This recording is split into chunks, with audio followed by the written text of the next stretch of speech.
That's us. Recording in progress. All right. All right. Sounds like we're good.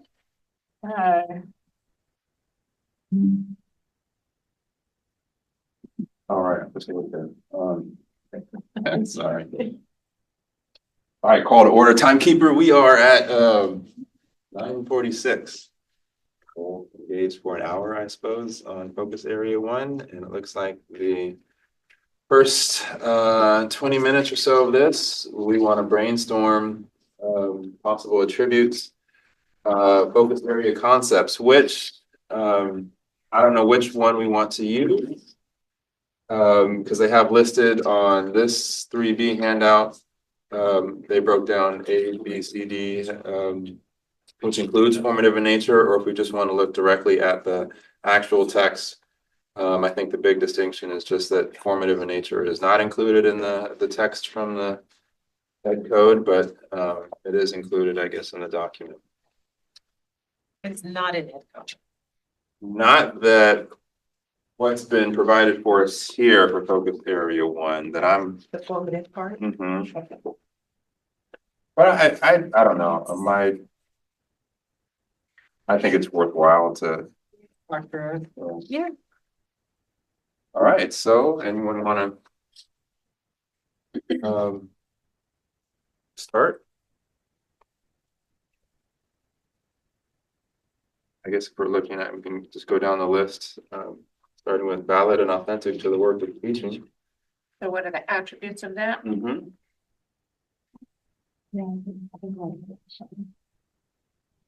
Did he start over there? Are you putting it on? Okay. We're good. Okay, you're right. So if you guys, I mean, tasks replicate what any teacher would do on a day-to-day basis within the company. Right? Yeah. As a function of non-performative assessment, and that assessment doesn't ask sort of questions about what you're able to do, but asks you to do what the tasks are. And so it has to be representative, as you're saying, it has to be representative of what you actually do as a teacher.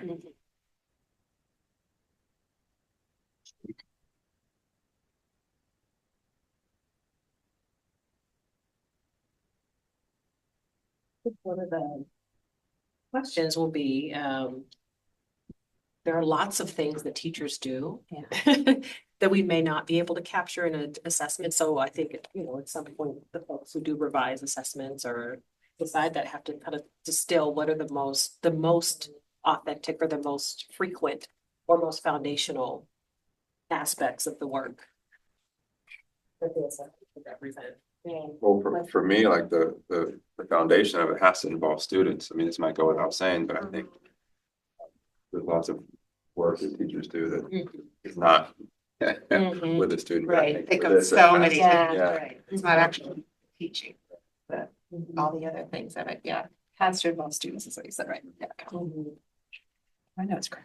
And the concept too, that no one assessment can include or measure everything that teachers do, even the parts that just involve students. Still, there's way too many things that, so it has to be a good enough sample of the various tasks that include the most important, but not, it's going to be a matrix sample because not every assessment can include the same things because of the difference of context. So there has to be an array that across candidates is representative enough, where, one candidate might have students with special needs, more severe needs in their classroom, and that will impact what their assessment looks like. And others won't have that, but they'll have other things. So the context may be different, but the knowledge and skills that are included have to be sort of, I don't know if you can say equivalent, but representative in the right way. And just pointing out that Tina has joined us up here. Hi guys, somebody just moved me in here. It's good to see you all. I'm not supposed to be with you. So I will, I just got kicked out of my room. So see you all later. See if I can do that. Yeah. It was nice having you briefly. I know. Miss you guys. See ya. Your Oh. comment about context is also bringing me to think about across various kinds of schools. What's sort of consistent about the role of a teacher, whether you're in an urban setting, a suburban setting, a rural setting, just making sure that there's some sort of consistency. Right. If it is going to be an assessment that's applied broadly. Right, and what you're saying reminds me of something Linda said yesterday, where she was talking about teaching in Watts as opposed to teaching in Irvine, and the difference in that context, and not just like the setting of the school itself, but your population of students. Yeah. And the coordinating teacher, the cooperating teacher that you work with, like there's so many variations in what a candidate is not in their control, and so it has to be able to sort of accommodate all those differences that will impact their performance in a fair way. It's a candidate who is in a classroom with a wonderful cooperating teacher who allows them all kinds of, support and whatever is going to be set up for success in a better way than someone who's with a teacher who's not as supportive. Yeah, so that is something I was kind of wrestling with your comment about the cooperating teacher. And I don't know how to capture this, or maybe this isn't the right space to do this, but how authentic can it be when you are the student teacher working with constraints that are not authentic if they're a teacher of record? You have a resident teacher who is providing these sometimes full autonomy, but other times not giving full autonomy to do certain things and have agency in the work that they're doing with these teachers. And so I don't know. I won't say that's inauthentic, but it's not as genuine as being the teacher of record. What you're saying makes me think that, one of the things was about training of the assessors. Yeah. But I don't know, Yeah. maybe Cheryl knows, if the TPA requires any sort of training for the cooperating teachers, any sort of guide rails of, you're going to have a candidate who is completing this task in your classroom, and here's what you need to ensure for that person. As far as I know, Yeah, there's not, though. I read a research article about some candidates who had completed a TPA in another state who actually said that because of the high stakes nature of the TPA, it was one of their opportunities to actually apply some of what they had learned from their credential programs, because they were able to say, I have to do this for my TPA. I read the same thing. Was that the one that was linked in here? There's a great article linked I in don't here. think so. I think, but I don't know. Maybe it was, I've read Yeah. it before. Well, this maybe that's something to consider about how context is so widely different that there ought to be some sort of training or guidelines or something for that cooperating teacher about, here are sort of even minimum expectations of what this candidate needs to have access to or be able to do, or something about their context, because the cooperating teacher is really the one in charge of the context. I mean, not the urban versus suburban or anything, but the context within the walls of that classroom. So maybe that's something that should be considered. would it cheapen it? Just this is a honest question here. Would it cheapen it if we were to say valid and authentic to the work of student teaching? I don't think that's a good addition, just because the whole purpose of it is to say, can you then go on and be a teacher of record? And so, yeah, the context is student teaching, but it's not meant to say, yes, you were a good student teacher. It's meant to say you're going to be a good teacher. So I think that also means going back to the ed code and seeing what that states, but it doesn't actually state, Oh, yeah. because we can't change the ed code. Right. Yeah, just the implementation. I think discussion of the mentor teacher and the context and the opportunities the candidates have to practice and demonstrate. I'm just thinking this is going to really help us with focus area 3, because it's talking about integrating this work into or embedding the work in clinical practice and coursework. So I think it's helping us to kind of think ahead to it. And I'll make some connections there. so it's connected later. I think so. Oh, good. That's good to know. I just wanted to say real quick about, so going back to that context, I'm certified in assistive technology, and one of the big things we look at when we do an AT assessment is what environment is a child in order to provide the appropriate assistive technology for that task. We're looking mostly at task. So kind of keeping that frame of mind and going to what we're talking about now, I think about the ability of the teacher to adapt. Because you could be in a math classroom, multiple subject teachers teach everything. Single subjects may have different classrooms that come in that have different needs in a single classroom. And so what is that ability to adapt? And then how does that tie to what you're doing? If I do the same teaching strategy over and over, is it valid? Is it not? It does depend on the context of the class. And is that analysis of context, isn't that one of the initial parts of TPA that the candidate has to do, is talk about the context, talk about the setting and what they can do and what they can't do, and then how they adapt to that. So I think it's included. Yeah, just something that was, you guys were talking and kind of was just thinking Okay. about.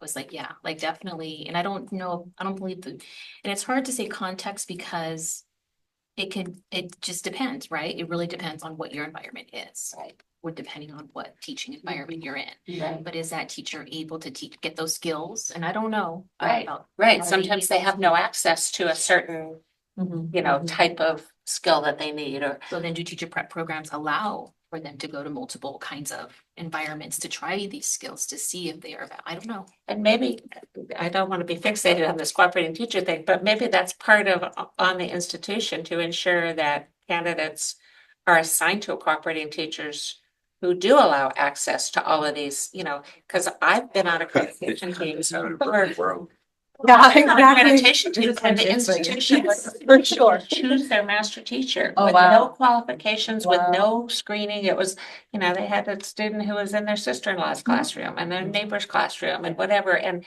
I think it's on the institution, part of support, not just for general learning, but support for the TPA is to ensure they're in a classroom that provides the environment they need. Well, so I mean, I would, the state does require, CTC does require some training for all mentor teachers. And I would say all mentor teachers have various strengths. And so while that might not be a strength of them, they might be selected for another strength that they're able to use to support. And I don't want to just isolate this one particular thing as the priority for all placement, for all placements. But I agree. And I think in a perfect world, you have a mentor who's good at all the things and they're able to mentor in all the things. But at least I don't know, in my experience, this is not reality. It is a requirement that teachers used as cooperating mentor teachers, master teachers, whatever term, are trained. Yeah. But it's also my experience that what constitutes training, the commission allows a wide range. Some of them do like an actual professional development day, some give them a piece of paper and so here's your training. So Yeah. yeah, and some allow, like I said, student teachers to pick their own, which is really under the radar, but some let the schools choose who's going to be a master teacher this year. And the university is very, they do screening and they do, so it's all over the map as to. It's a lot of So navigating with partners too. This is making me wonder as well, about intern programs. So we don't offer an intern credential, so we own, like, everybody has a mentor teacher, but I'm assuming that if you get an intern credential, you also are. You have to be assigned to a mentor. Yeah. no, you also have to. You have to, There just complete has to be the somebody you can go TPA. to. I mean, you still have to do a TPA, yeah. Right, and so you're doing it alone. Right. In your As- space, in your and space. as the teacher of record, yeah. As the teacher of record, so I think considering the different credential pathways as well is. Yeah, because it's a very different context. Yeah. And you may or may not have a lot of feedback depending on the program that you're in and with the structures and Yeah. support around the TPA itself. Note taker. So what are our thoughts about valid and authentic so far? What I have is attributes of tasks replicate. Oh, and I just got invited to join the Wi-Fi. Tasks replicate what a beginning teacher would do day to day in the classroom, representative of what they actually do as a teacher. Has to involve students, though still too much involved to capture everything. Flush that out a little bit to make sure I remember those. Has to involve an array of tasks that across candidates captures the range of teaching tasks. The context may be different, but the knowledge and skills evaluated are representative of teaching. And then I said, what is consistent in tasks of teachers across the full range of school contexts? Watts, and then I added this one versus Modoc, right? You know, two extremes there, Yeah. strong mentor versus weaker mentor. And then the teacher's ability to adapt to the context and the learners in that space. And then I added a questions or concerns. What are the most authentic, frequent, foundational aspects of teaching? How authentic can it be when working within the constraints placed on you by your mentor teacher? And then some recommendations, orientation for mentors to TPA expectations, and then on the part of institution, sure placement with strong mentor teacher. I was gonna say, wow, that's amazing.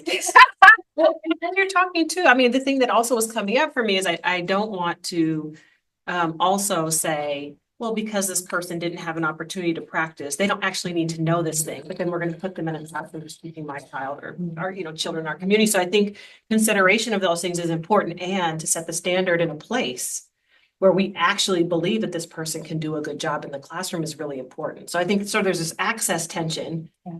And then there's also the standard that we want to set for the kids and for families and communities that I don't want to sacrifice.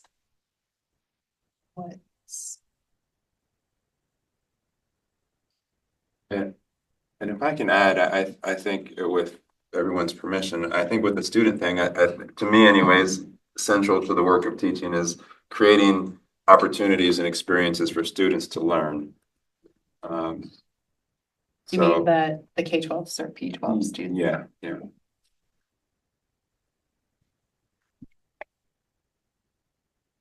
Because even involving students, I mean, loosely interpreted, it could just be me doing the connection, the relationship building, which is valuable and that's worthwhile. But if that's all we see in an assessment, I wouldn't say that's authentic to all that is happening in the classroom. So any other final additions before we maybe move on to the formative in nature text?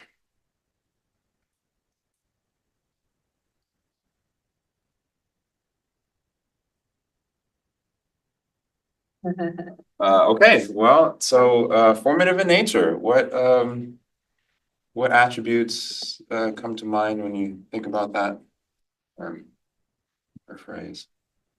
I think about formative as meaning it's not an end task in itself, that it's part of the learning loop, that it's informative to your next stage of learning, that, you know, it's cyclical, you know, it's not an end point. And, you know, the nature of the way TPA is, you know, where it's your credential is contingent on it. It sure seems like an endpoint, you know, but going back to the original intent where it was supposed to lead right into induction.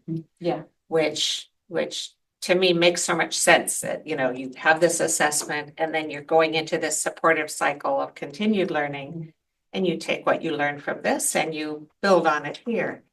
But I think the difficulty has been the reason that not played out very well is it requires a connection, maybe a tight connection between the preparation program and the hiring entity where the TPA results are carried over, whether it's the candidate brings them forward into their induction program or the preparation entity transfers it or something. There has to be a link. And I don't think There's supposed to be I think the link is not there because I think TPA could be seen as more formative if it carried on. But I also think that, you know, student teachers dread and hate it so much that they're very happy to be, okay, I'm done. That's in my past. I don't want to keep thinking TPA anymore. How do we reframe that? Yeah. I think that's part of our narrative. It's when I say our, I'm thinking of teacher education. But how can we reframe that narrative around the TPA? Yeah, how do you make, well, I think of in my program where our teachers work with early career teachers and what they do at the beginning of their work is set goals together of what they want to work on and what they want to do. And in the TPA, if there were a process where when TPA feedback is given, it generates goals, like what Yeah. this says this was a weak area for you. This was something you struggled with. What kind of goal can you set? How can you work on that? What can you move ahead? And whether that's done at the preparation institution or it's the first part of induction, somewhere, so that there's something that comes out of the results of TPA. Well, and you're making me think, so of course, what I know best is the fast.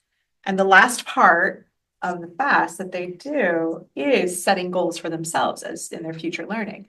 Of course, by the time they get to that part, they're usually exhausted from doing Right. everything. But if that got picked up on with the IDP, that I think that could help with that transition.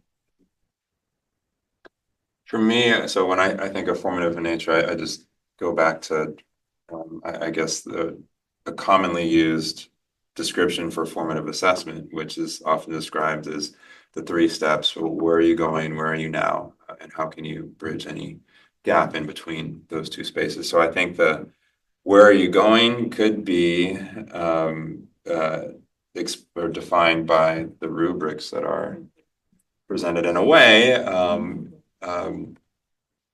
And then where are you now? That's what's given to them. I don't think how are you going to bridge the gap is addressed well currently, because usually that's going to happen through feedback, or it's going to happen from a knowledgeable other who is using that information to make decisions about new learning experiences to provide.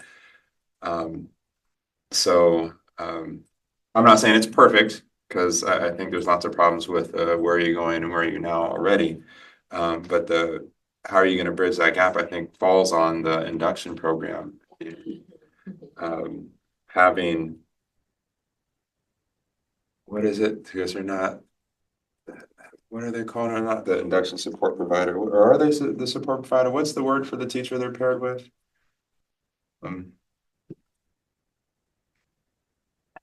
Induction coach, Yeah, they're mostly mentors, coaches now. Okay, yeah, whatever the language is, for want of a better way to describe it, whoever the coaches are who they're paired with, they have to have that level of expertise in with that particular space that this teacher candidate, now credentialed teacher, is struggling with. Because here's my IDP, and it says that here are the places my goals that I need to work on, and you better help me with that.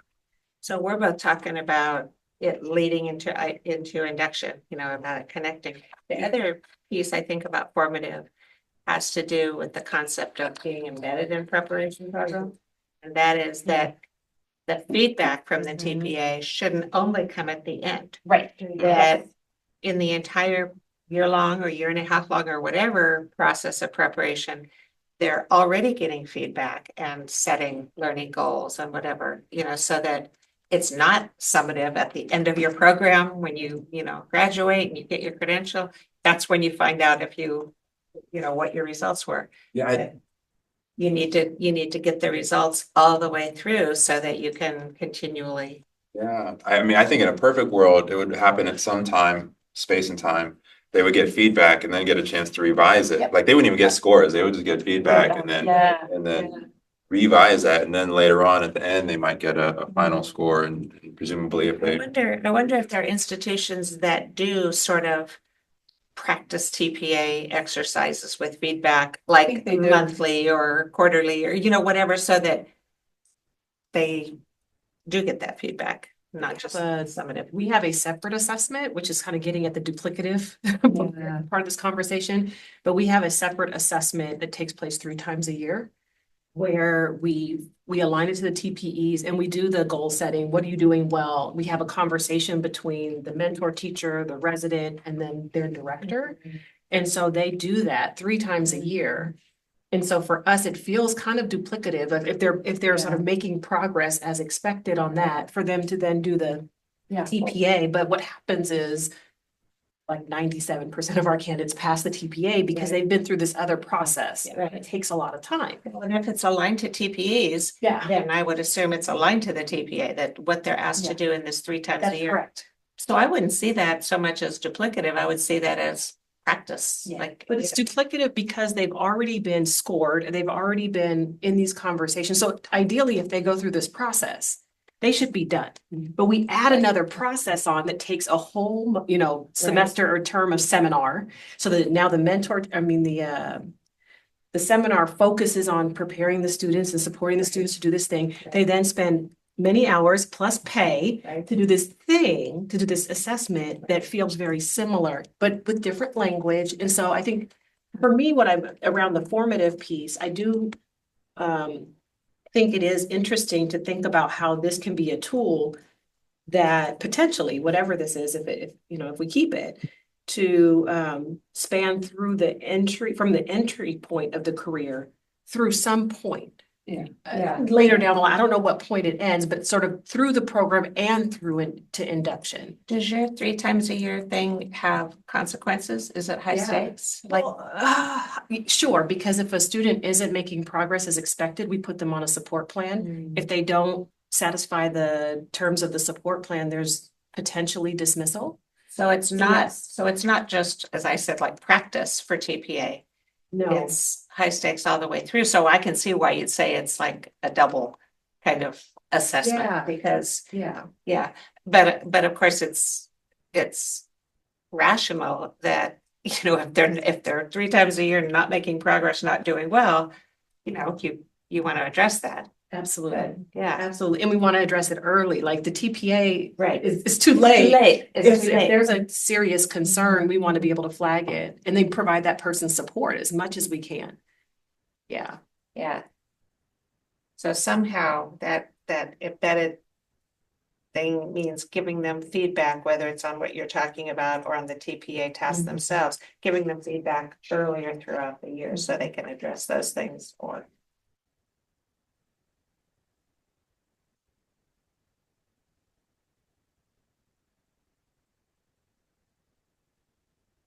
Is doing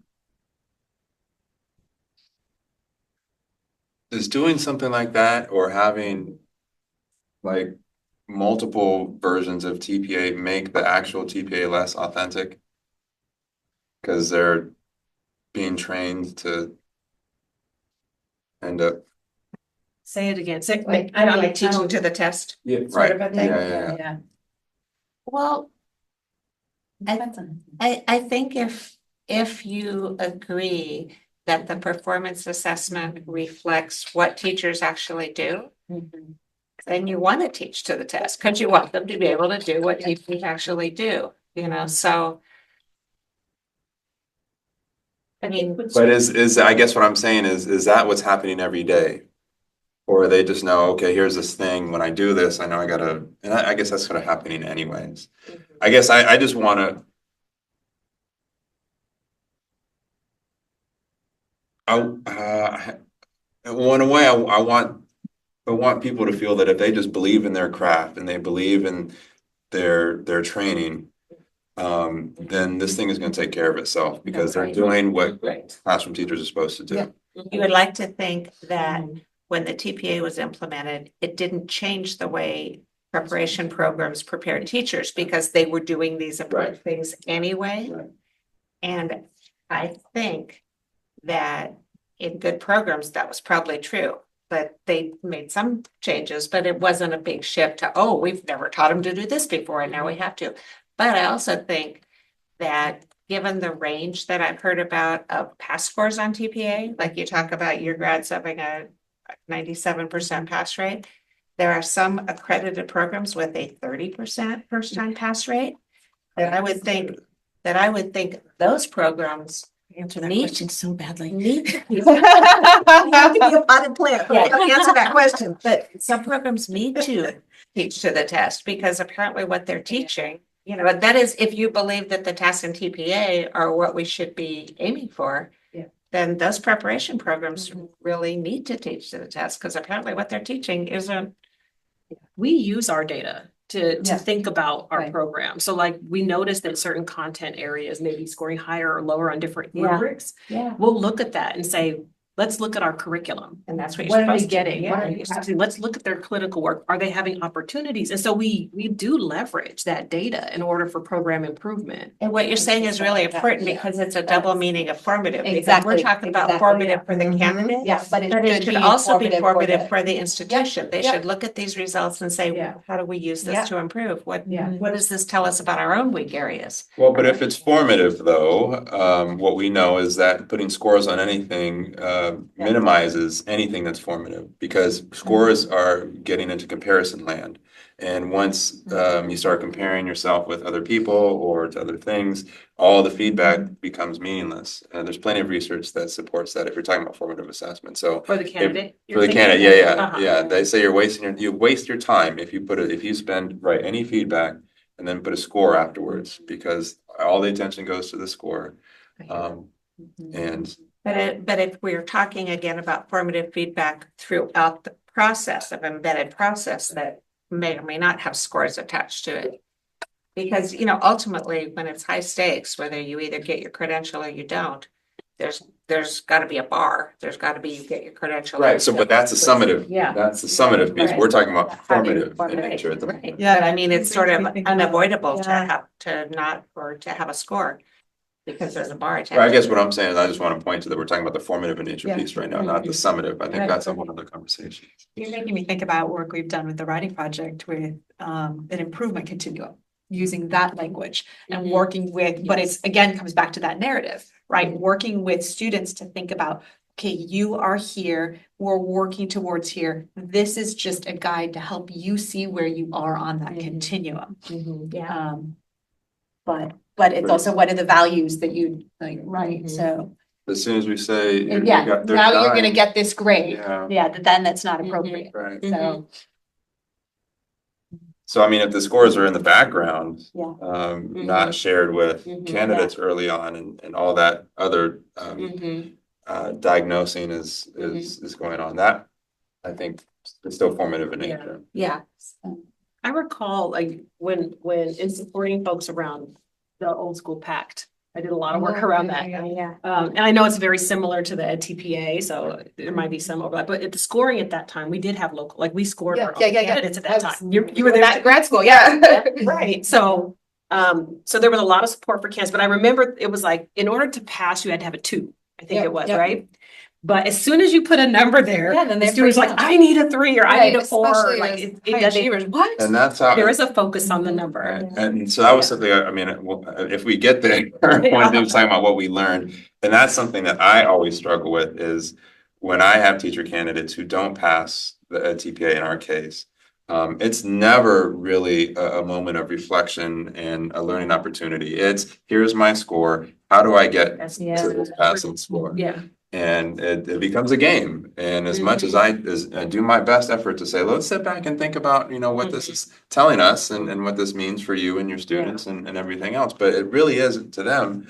After they leave the office, they go and say, hey, Juliet, I know you took it and you passed. What did you do? on this? So how can I turn this 2 into a 5? That's right. And then I'm done with it rather than really be thoughtful about how am I going to improve my teaching. Right. That's right. How do I improve my score? Not how do I improve my teaching?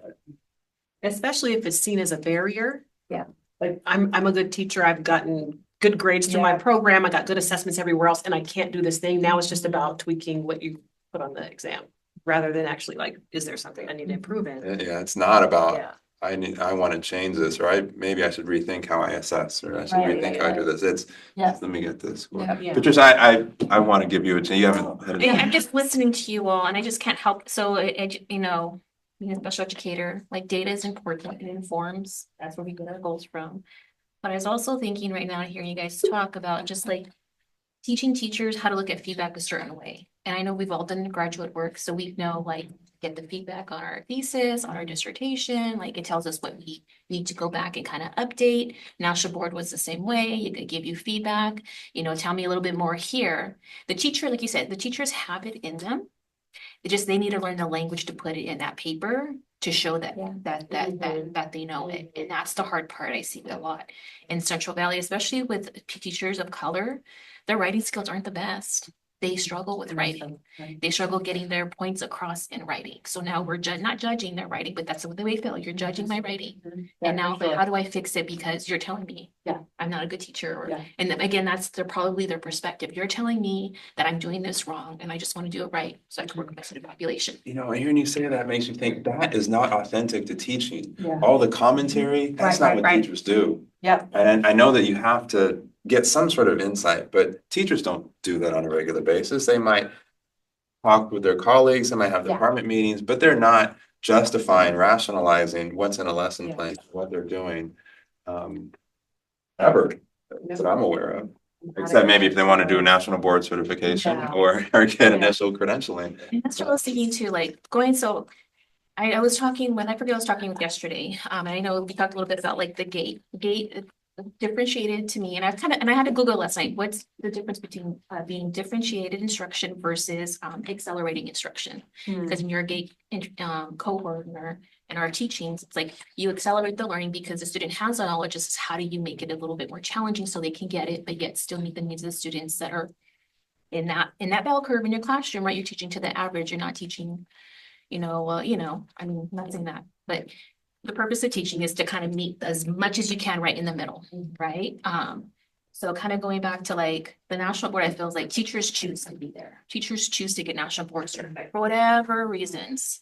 No, but this is something that beginning teachers have to complete because they have to do it. So a choice versus something you have to do. So kind of like, right, how do you go back to that mindset of teachers, like, this is why we're here. You want to be here. You're choosing to do this. And then how can we get you there? Without looking at the scores, I did a little bit of research in that whole grading for equity, and scores really matter. And it really matters for individuals of color who come from themselves under-resourced areas. Their schooling, native to public school, wasn't the best, but I made it. I'm educated. I got this job. I'm making money, right? So anyway, I just, like I said, thinking about all those little outside things not tied to what we're talking about here, but it's also the systems that are outside of us that we can't control that are affecting what we're doing here. You're making me think about, as part of our fast, we talk about how are you adapting for UDL, right? But how are we adapting the TPAs for UDL? How could we? We don't, I mean, unless you get special accommodations, but we don't offer any choice or different to ways. do those reflections. I was looking for multimodal. I was thinking last night, it's like, okay, where's, multiple means of representation, multiple means of me, like, where's all that piece? Not that it needs to be in there, but I want teachers to be thinking about that when they're in the classroom, because we're all adult learners. I know, like, I need to read a book sometimes. I can do it online. I need to take notes. Writing helps me learn. And that's what I think not only our students need to learn, but our teachers need to learn. What's going to work best for you? And then if you need to go to a different classroom, a different context. Oh, I'm now a co-teacher. Okay, so how do I adapt and shift in order to still be the best teacher that I can be?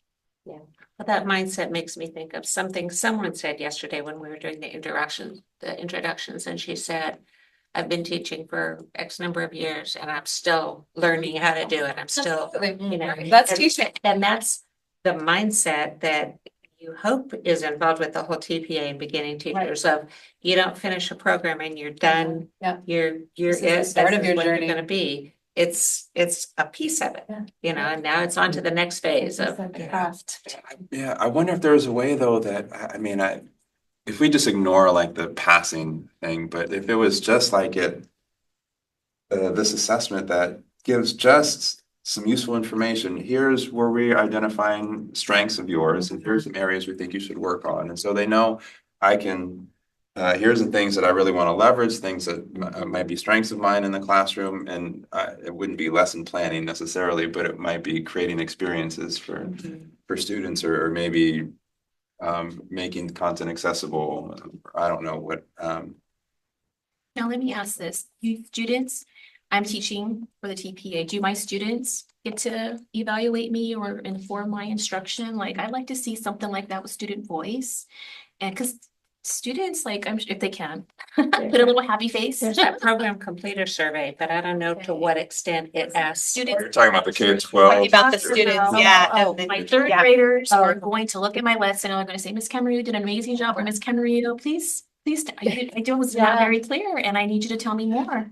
I've seen outside of the TPA, but I was doing a national accreditation site visit and I saw where a program did those kinds or had those kinds of assessments in place or surveys in place and used those as tools. To inform the teachers' Yeah, teaching yeah. practice, because it's like, okay, then I wasn't very clear on how I described that, and students want to learn more. So anyway, just and kind of, I know you I think you talked, Matt, a little bit about student voice and having students more involved in kind of that. Yeah, that makes me think of, as I was talking to Jason yesterday, who's on our panel, and we were talking about, because we flew up together, and we're talking about LA now enforcing no cell phones. And I said, you know, and he's not in LA, he's in Compton, but it's like, what do you do about cell phones? And he said, well, you know, the school has a rule or whatever. He goes, but I look at that as feedback on me. If I can't keep their interest, if they're on their cell phones, if they're whatever, he goes, that's feedback to me Yeah. that I'm not engaging them, I'm not, you know, whatever. It's the same kind of thing. Yeah, He looks at formative that as nature, feedback right? from the Yeah. students. Yeah. And I said, that's a pretty high bar, Jason, that you always have to be more engaging and interesting than what they can find on their phone. But good for you, you know, but it's the same type of thing. It's like that feedback that teachers get, you know. So anyway, that was just like so those are my thoughts. Thank you. That was great. Yeah. Sorry, I'm just noticing the time, and we still have quite a bit to discuss, so Trish and I were thinking that about I time, know. right?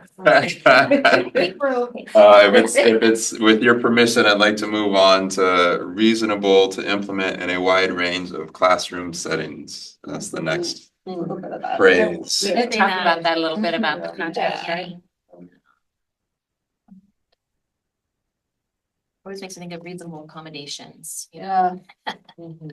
It just makes, again, I went to setting up that contrast between ensuring, you know, when our candidates leave our program and get their credential, then they're able to teach anywhere in the state. And Watts versus worked with this teacher who taught Alturas. It's like teeny tiny little town with one stoplight way, like, I don't even know. Yeah.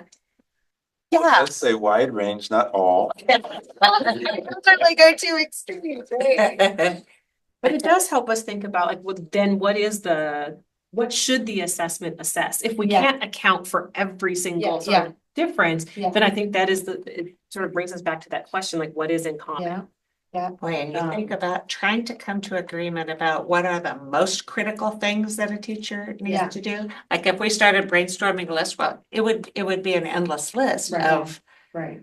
you know, Yeah. and how you prioritize, how do you figure out what's, Yep. yeah. And this is one requirement for credentialing. This is Right, not right, right, the that- only right, yeah. thing that candidates have to do in order to get their credential too. So it's like, what part does this play? People off the street, Cheryl, can't like challenge the TPA, right? I don't think so. You know, like come in and say, I can do this already, like I didn't complete a program, like. No, not that I know. No, because you have to, the credential analyst has to sign off on all the Right. pieces, right? The coursework, the. Secondary pass score, though, did provide an opportunity for us as a program to be able to say, we have some evidence of this. Yes, right. Which that was the one, like, just this last year, right? I think it was the first year we were Right. able to do that. Mhm. So that provided an opportunity for a program to be able to say, no, we have some evidence of this. It may not be in this format, Right. and so that But was. this is a that was candidate that who has was really nice. demonstrated, yeah, Mhm. yeah. Yeah.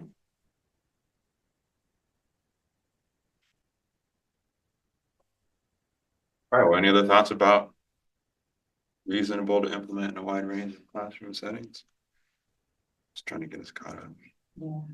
I just wrote, if we can't account for the full range of contexts in California, what should the TPA focus on? Mhm. Captures Right. right, so, yeah.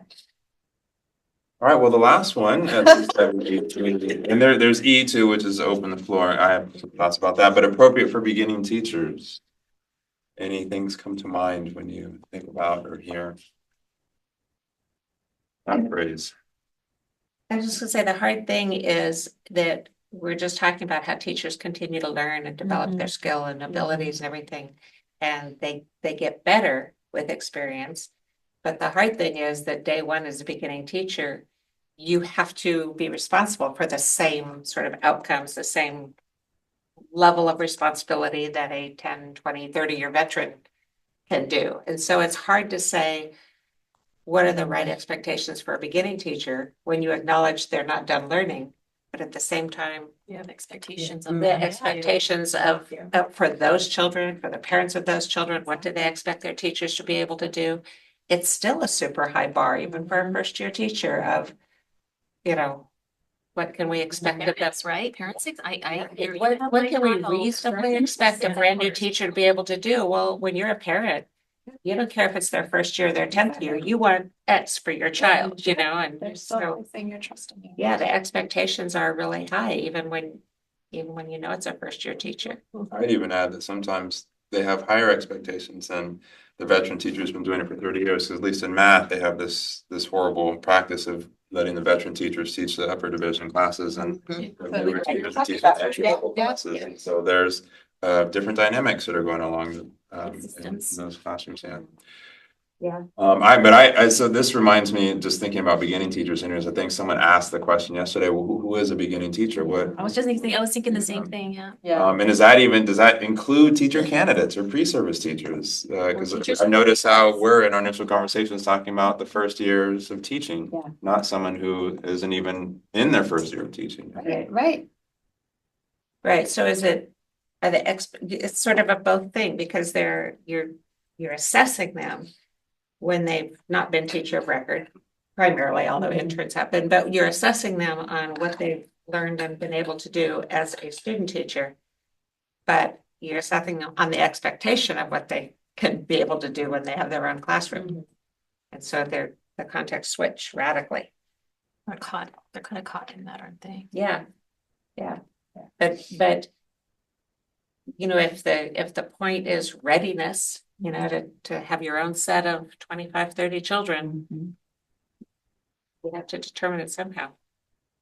One of the things that I share with candidates is this is reminding me of is that you're not expected to be an expert at the end of the year. You're expected to be a competent beginner. Yeah. And so what does that mean? What does that look like? I think is a really good question. And I think it relates to our earlier conversation around the context, because the word appropriate sort of assumes for me that they should be able to complete the thing in the context, right? Like, is it appropriate for someone in your position as a student teacher or as an intern or for you to be able to actually engage in it and complete it and demonstrate what you know? I think that what you just said is a really good way of expressing it. You're not yet expected to be expert, but a competent beginner. It's a good way to So is anyone truly an expert? Because like you said, we're learning all the time. Learning all the time. Learning all Right. the time. So when I tell you, you have that class, I did a great job. Next class that comes in, you're like, oh, man, oh gosh, I thought I knew what I was doing, but no.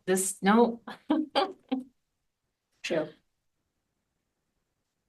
I wonder so I was thinking like back to the beginning, and how do you define who's what? You know, can we do a tiered system, tier 1, tier 2, tier 3, where you're looking at, okay, beginning has this experiences, and 2 is a little bit, more, and then 3 would be, just a little bit more. And does that help with the system? I think we talked earlier about, a lot of our new teachers get our children on IEPs, get our most challenging behaviors not identified yet, and they're expected to just suck it up because I did it. I'm a veteran teacher. I did it for 20 years, and now it's your turn to do it. Pay your dues mentality. Yeah, right.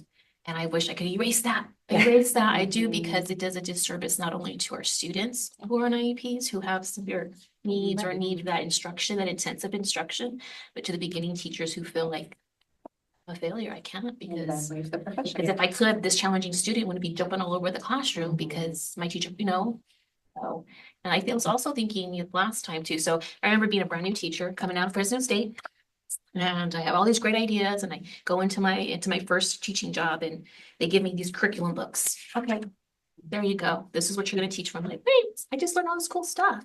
Like, how come I can't teach what I learned? Well, because this is what our district uses, and kind of goes back to that those systems issues that are there, that exist, but that are barriers to, doing what we need to do to help our students be successful. Yeah, back to that context of what you have control over and what you don't. Right, and Whether then- as and a then student accepting teacher, it, and then right? again as a beginning teacher. That frustration you feel Yeah. like I'm banging my head against the wall. Maybe if I just go to another school district, it'll be better. Right, You really and, just and like- sometimes it is, you know, but yeah. That's so interesting. When you mentioned the tiered kind of approach, because I was thinking about, wouldn't it be interesting if, like, when I think about developing expertise, I'm thinking about you're able to demonstrate whatever it is consistently and effectively, right? And so if you're a person who just can't do it effectively or consistently, what would it look like for that next year a person to be either independent and can have their own class, or you're going to stay in a sort of co-teaching role or continue support? So not that you either get it or you get your credential or you don't, but actually you get to continue to grow. It's not with, your own classroom alone, but you still continue to get support. Maybe the induction could be the way to do that, but maybe someone needs a little more than that because we do worry for the children for some reason. Yeah. And then maybe they get sort of another tier of support. So, I mean, we don't currently have a workforce that sort of allows for the sort of tiered job model. Maybe sure it's not the right word. I was just thinking of levels. And Yeah, so yeah. No, I get it. But, Yeah. and it's sort of like, that would make me wonder, okay, the people who don't pass now, who don't, the secondary passing score isn't close enough for them, what happens to them? Do they go into some sort of remedial, but some sort of alternative level of support to get them up to passing so then they can be teacher of record? Or do they just say, okay, teaching's not for me? And I think both, I mean, in my experience, both things happen. Like Right. we support our candidates past graduation. Yeah. Past completion, even though so we have candidates who still are working on their at TPAs, but because in the last 4 years, the sort of need for teachers, they're full-time teachers in a classroom. So if they haven't passed, some of them are actually teaching as teachers of record. And then at some point, the district says you can't continue. Right. And then they come back and say, oh, can you help me with that? Yeah. Even, so Right. The program's actually required to offer indefinite support for Yeah. whoever doesn't. But it's like, what does that mean? How well defined is that? Because again, I Or think, right, it's loose. yeah, it's very loose. And I think of that parent again, who, when someone who didn't pass Yeah. and for the sake of argument, we say the TPA is a legitimate way of saying beginning level skills, a measuring stick, but someone who didn't pass and then they're your child's teacher. And it's like, what do we owe those parents, those people who, Yeah. if we think that passing the TPA is the indicator of whether or not you're able to begin as a classroom teacher.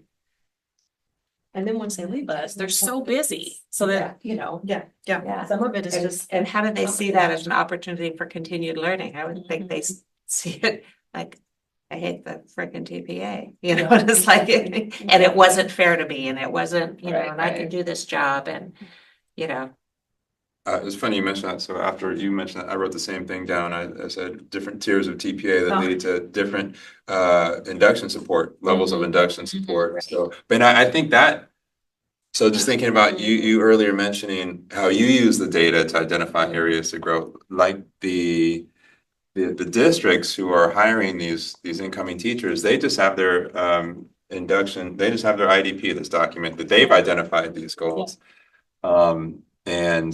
What if these districts had this other information to be able to identify, this is a person who's going to need some support that's different from this person over here. So let's make sure that we're doing everything that we can to try to support this person. In a way, I know administrators might do that a little bit, but administrators have a different hat. And they're also making decisions about whether they're going to reelect or reelect a person. So I like that idea, what you said about it leading to different levels of induction support, like that makes sense to me, and it leads to a better connection with the whole formative thing. But I wonder too, if we were not in an area of teacher shortage, Mm-hmm. then it's gonna be a hiring criteria. Like, we don't wanna hire the ones who need a bigger level of adaptive support, and then it becomes That's interesting. high stakes again, like now you get your credential, Yeah. but nobody will hire you because you're gonna need this tier higher three. level of, You're tier yeah, you're three. tier three, and so, Yeah. you know, while we're in shortage All the here. tier threes, if that's the lower one or whatever, they end Yeah. up in a particular Right. Of district. course, and then the high needs districts. But that- there we go. Is that not already, is that not already happening? That's certainly already Yeah. happening, but but, you know, while we're in shortage, it doesn't Yeah. happen so much because Mm-hmm. everybody gets hired, but if we weren't in that situation, then gonna be a criteria. Is it not required that we share the, in the IDP areas for growth and development? We do share that, but I don't think they pull it from the TPA. I see. So I see. I'm thinking Okay. about our Yeah. candidates, IDPs, that's something that they fill out in their final meeting with their mentors and their Yeah. coaches. And Yes. so it comes more from what's observed. So- Got it. Yeah, they're drawing Yeah. from different sources. Because our Yes. coaches, no, never mind. I see. I was sort of blending. You're right. It's not wants based on to the correct it. TPA. Well, no, I'm not correcting. Just when they approved the secondary passing rate, Yeah. they made it explicit to use the TPA as part Oh, of okay. that. So it's in the coded or Yeah. whatever came out that says it must be used for that. For the secondary. For the secondary. I Okay, think it could be stronger in the other okay. area. I'm not trying to feed the waters here, but yeah. Okay, so we're probably need to transition to the second focus soon, and we should maybe also take a break too. And I don't know if we have anything more to do for appropriate for beginning teachers, but there are other concepts related to the charge of the work group with focus area 1. Does anyone have any? You said you had something. What were your Oh, I thoughts? didn't want to start with me. Even though you're facilitating, 4 minutes. We have 3 minutes left, right? Well, I'm thinking about equity here, and how is this going to be equitable Yes, yes, for yes. our candidates?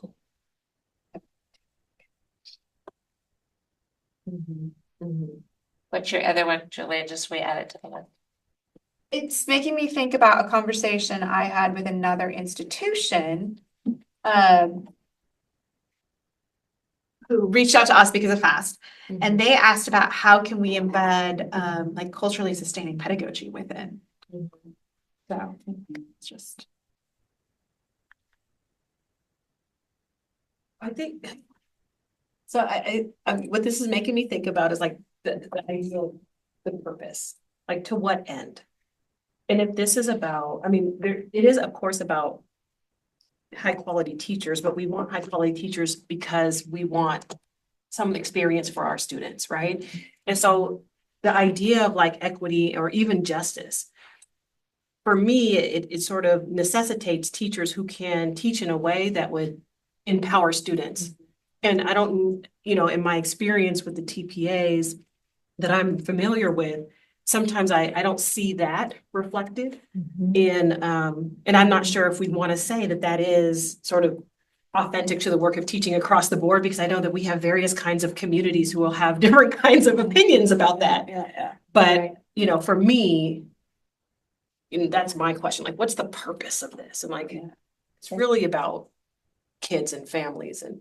Yeah, so there's, I think maybe to add to that, because we're thinking about different layers of equity here, and you're thinking about in the classroom, how is the teacher creating an equitable space for all students? And I'm thinking about, is this TPA equitable, or are we seeing a disproportionate number of teacher candidates not passing in certain demographic Yeah, areas? like we talked about earlier with the UDL piece.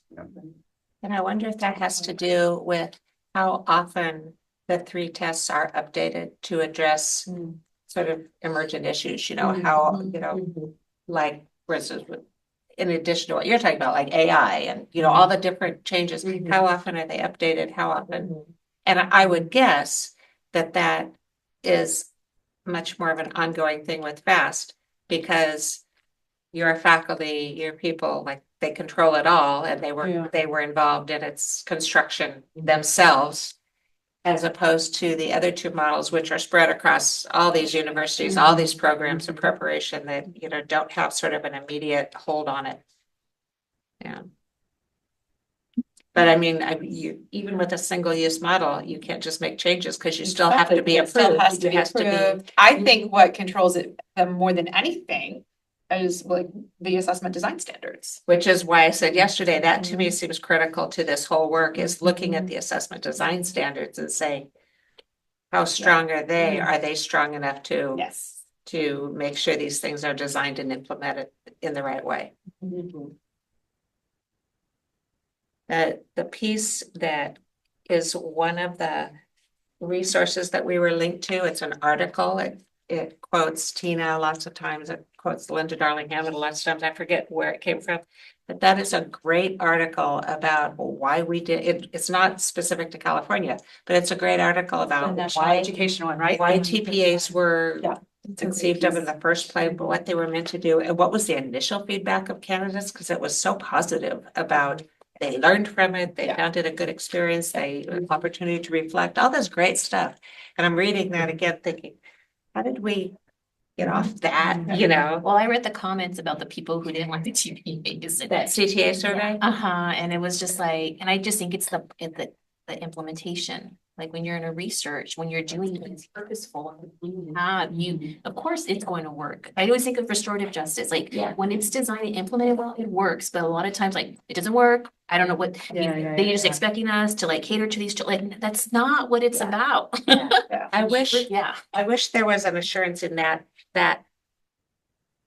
summary of comments from the CTA survey that it included all comments. Because what I found is I scrolled through them, they were so repetitive and they were all on one thing about stress. And it made me think, okay, no one in your entire survey said anything about, I learned from it, it was a good thing. I mean, I know that a lot of teachers don't like it because of the stress load and everything else.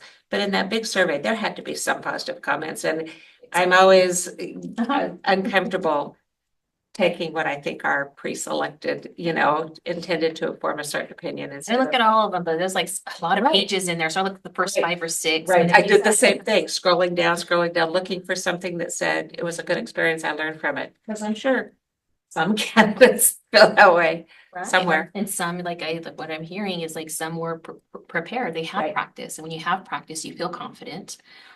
And so with that practice, you're going to eventually pass it. And it's not going to be a big deal because you've already gone through those iterations of feedback. You've already done all that piece. And I think it goes to, again, I think the candidates are more likely to feel that way. Again, when they've been at an institution that offers the right level of support and preparation, like what you were talking about, the 3 assessments and the formative feedback and the, if they, again, it goes back to the design standards. If institutions are required to offer I want to say minimum level, but a sufficient level of support. And how closely do we look at what these institutions do? That seems like that's related to the accreditation piece. Right. Right. But it also is related to the instrument itself, Yeah. it's like, Yeah. but it's program accreditation, but it's also approval of the instrument too. Mhm. Does it require that? Well, we should probably take a 10:46. break. Yeah. And then try as best we can, to get through focus area number 2. We didn't, 11 to 12. About. What's Just that? let them know because they said 11:50, but I don't know. we're supposed to get back, So, yeah. they left me a note. 7 to 11 o'clock. Yeah, we didn't get through, for this one, we didn't get through, I think we kind of touched on a number of the things that they have, but we didn't quite get to the identify sources that you would like to have to support deliberation. As we talk about focus area 1, so during your break, if you'd like to just, Should I add Consider- assessment design standards? Yeah. I mean, and anything else that might come to mind, That's a good conversation, you guys. It's recorded. Yay. we'll get going again at 11, yes? Okay. And, Perfect. all right, we got we got an hour. 49. 49 minutes, yeah. Yeah, 49 minutes roughly to get through as much as we can Okay, I for can set focus myself. area 2. So same process, we should start by brainstorming things that come to mind for those concepts. Stuff that we know we learned, any questions that come to mind.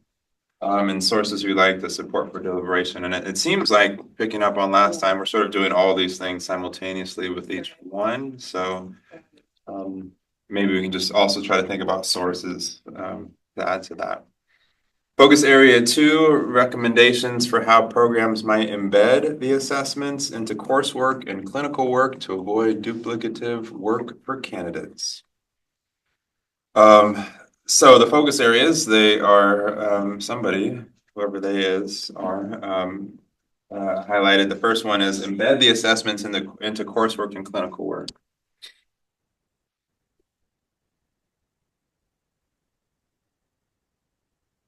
What comes to mind when you think of that? Well, let me just ask her, aren't A and C really saying the same thing? Embed them. They should be ongoing and blended into the program. Are those two identical concepts?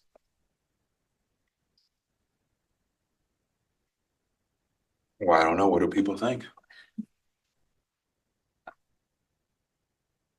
We can.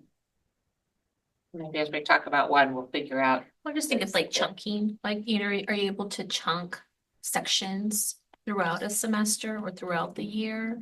So you have a final project, I guess, going back to that formative assessment pieces, little sections you can do, and at the end you have the final piece. But I'm not too familiar with how that's designed and how that's rolled out and implemented. Right, but I mean, you guys do that anyway, right? You just don't like, oh, here you go, like a final task. Do it in a month. So it depends. I just think it's different. Maybe I don't. I have a question, and then maybe it's for Cheryl. Are there somewhere standards, or are they in accreditation standards or somewhere about how the programs implement TPA? Well, that's a really good question. So there is a standard about the TPA. And I think you guys need to look at that when you get to that point. I think there's a lot probably missing from that standard that could be included now. Okay. It's more about the nuts and bolts logistics of it than it is about sort of the expectations for support and things like that. So, Okay. I mean, I think that's a really good area for you So guys it's to the explore. accreditation standard, Mhm. because it kind of gets to what we were saying last time about training for cooperating teachers about what they need to do, you know, when they have someone that's doing TPA. And to this one too, about how they embed TPA into their program. Yeah, I was telling Mary the other day, I said, the word embed does not exist at all in the standards, at all, not So, once. so programs currently have no obligation or expectation that it's embedded. Although Well, they that's would, a- I mean, it's sort of in their best interest to do that, because then their graduates will do better if they've, you know, Mhm. been prepared for it, but Yeah. they're not obligated to do Well, it. when you get to the accreditation stuff, it has to be, I mean, this is my opinion, it has to be somewhat explicit in order for it to be Right. enforceable. And Right, it's not exactly. there right now. So, So not only is it not explicit, it's Yeah. not existent. yeah, it's like the best practice, it's what you're supposed to do, but in the standards, in terms of enforcing it, because it's really absent or silent on that part, I would So- argue. Now, So where does Parts- this language come from? Like, it's a focus area that it be embedded.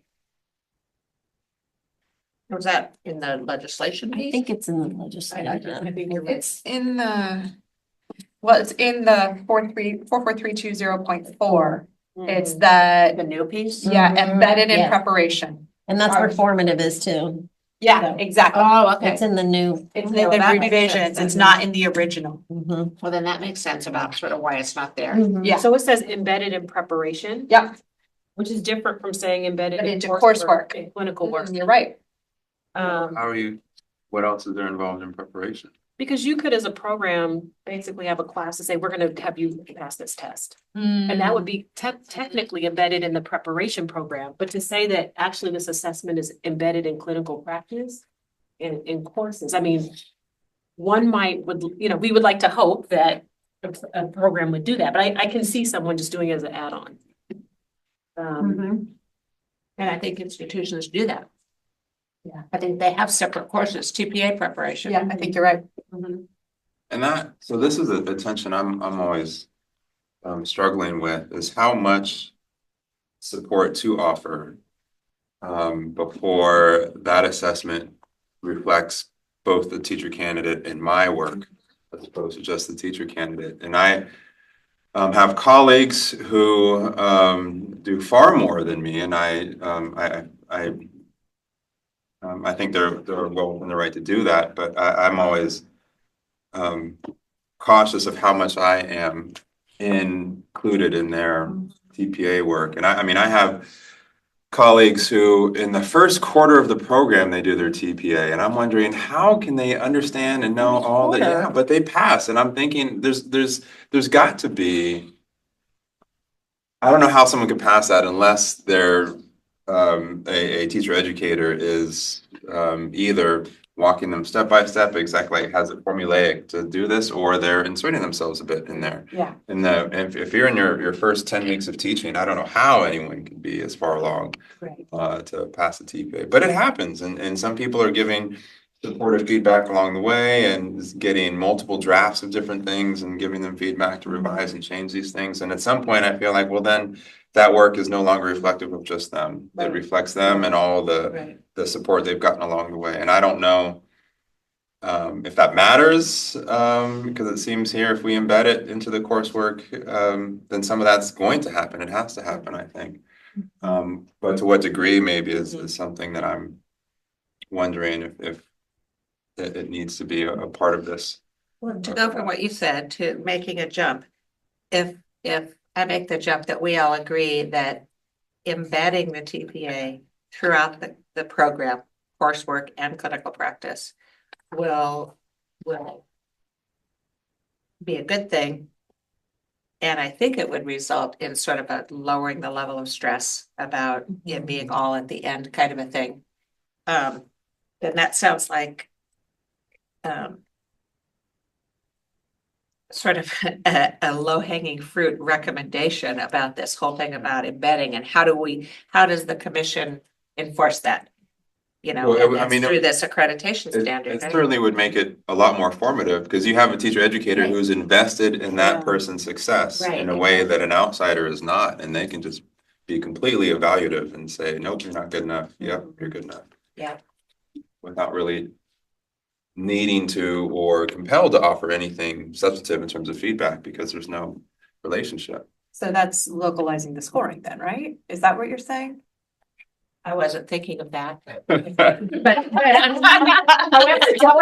However, I am in favor of localized Yeah. scoring because I think that's a good way for faculty to Yeah. be more connected to what their candidates are doing. Is if Mhm. they, are involved in the process and see where their candidates' strengths and weaknesses are. I think it's a good thing. Mhm.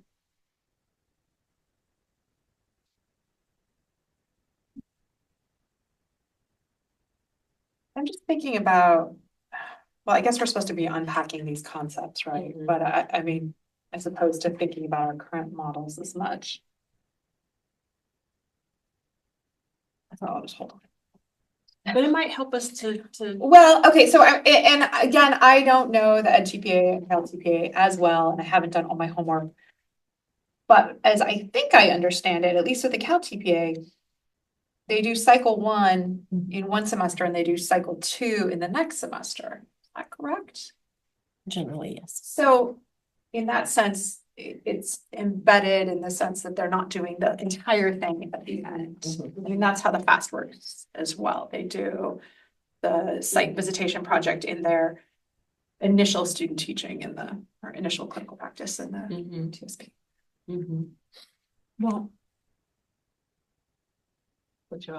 That makes me think of maybe jumping ahead a little bit to the section we haven't gotten to before about what do we need to examine this further?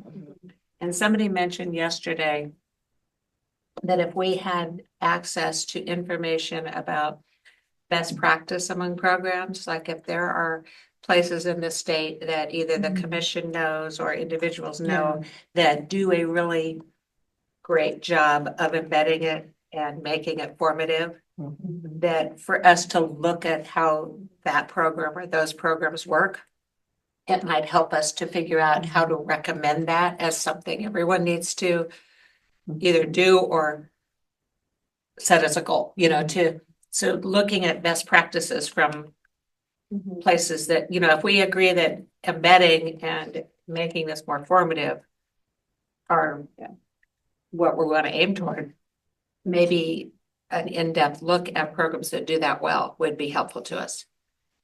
Julia, can you give us, or me anyway, a Mhm. 60-second rundown of FAST?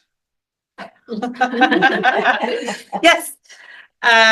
So two components, site visitation project they do in their initial clinical practice, teaching sample project they do in their final semester of clinical practice. Site visitation project, and it's being revised right now because literacy or piloted right now a new version for a literacy performance assessment. Basically, gather data about your students, pull together a small group, use data that you have to plan instruction for that small group on focal area. Content used to be math, now it's literacy for multiple subject. Yeah, and then do your instruction, reflect on your instruction. Teaching sample project, similar, but it's a 5-unit or 5-lesson unit plan. But it involves gathering data about your students, planning instruction targeted to or tied to that data, planning your units, teaching, documenting changes you made in your instruction based on what was actually happening, collection. Do you know, Juliet, and I don't know if you know this, what the major differences are with FAST and the other two models? I don't, I should know that better. And another question, could another institution use FAST if they wanted to? Well, according to the documentation that we've put together for it to be approved by the commission, we say that it is context specific, but really, I don't see why not. Has anybody ever asked you? No. I have had institutions reach out about the process and interest in developing their own, but that was actually more for an administrative performance assessment.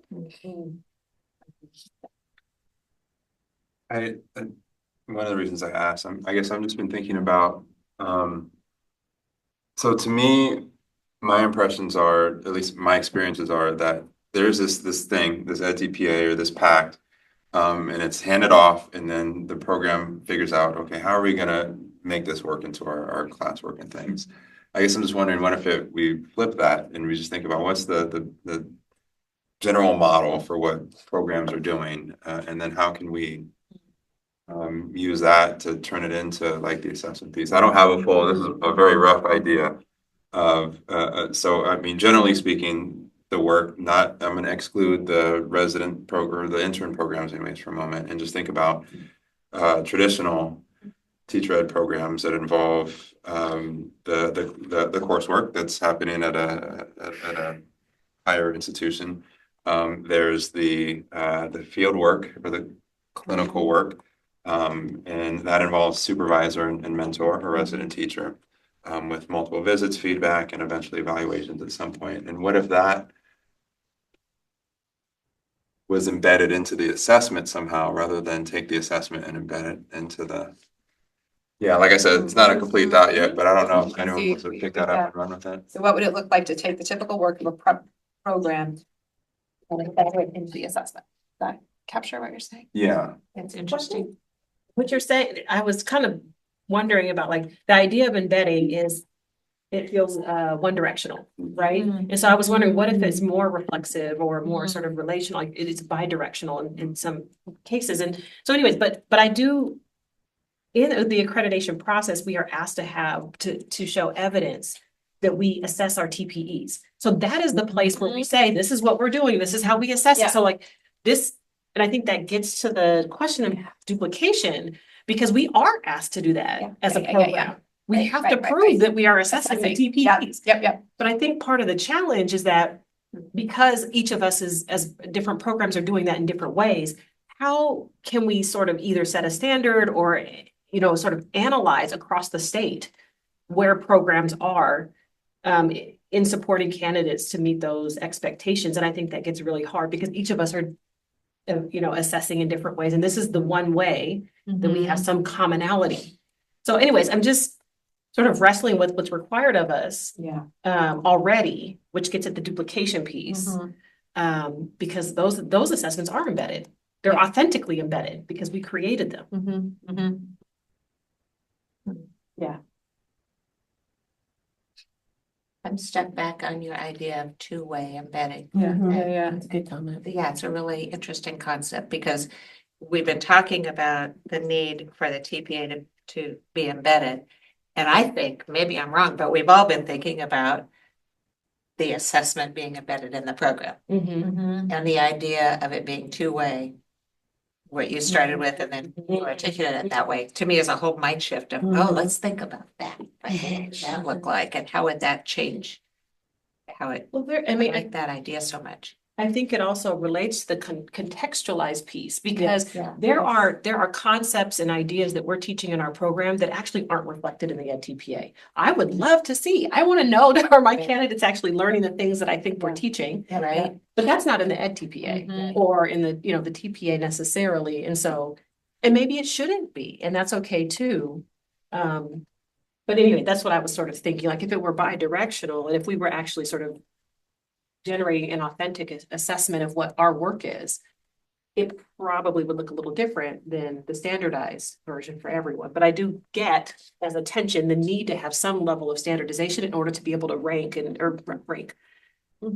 determine, what support programs need and how people are doing in comparison to each other. Well, when you mentioned standardization, it makes me think again of that article about one of the purposes for doing a TPA was to some extent standardize what programs were doing to make sure they were all covering the same thing and whatever. And it was met with a lot of resistance from faculty initially, because faculty own the curriculum and faculty don't like outside agencies telling them what their program, what their content curriculum should be. Although in the CSU, our old vice chancellor famously told all our deans, there is no academic freedom in a licensed profession.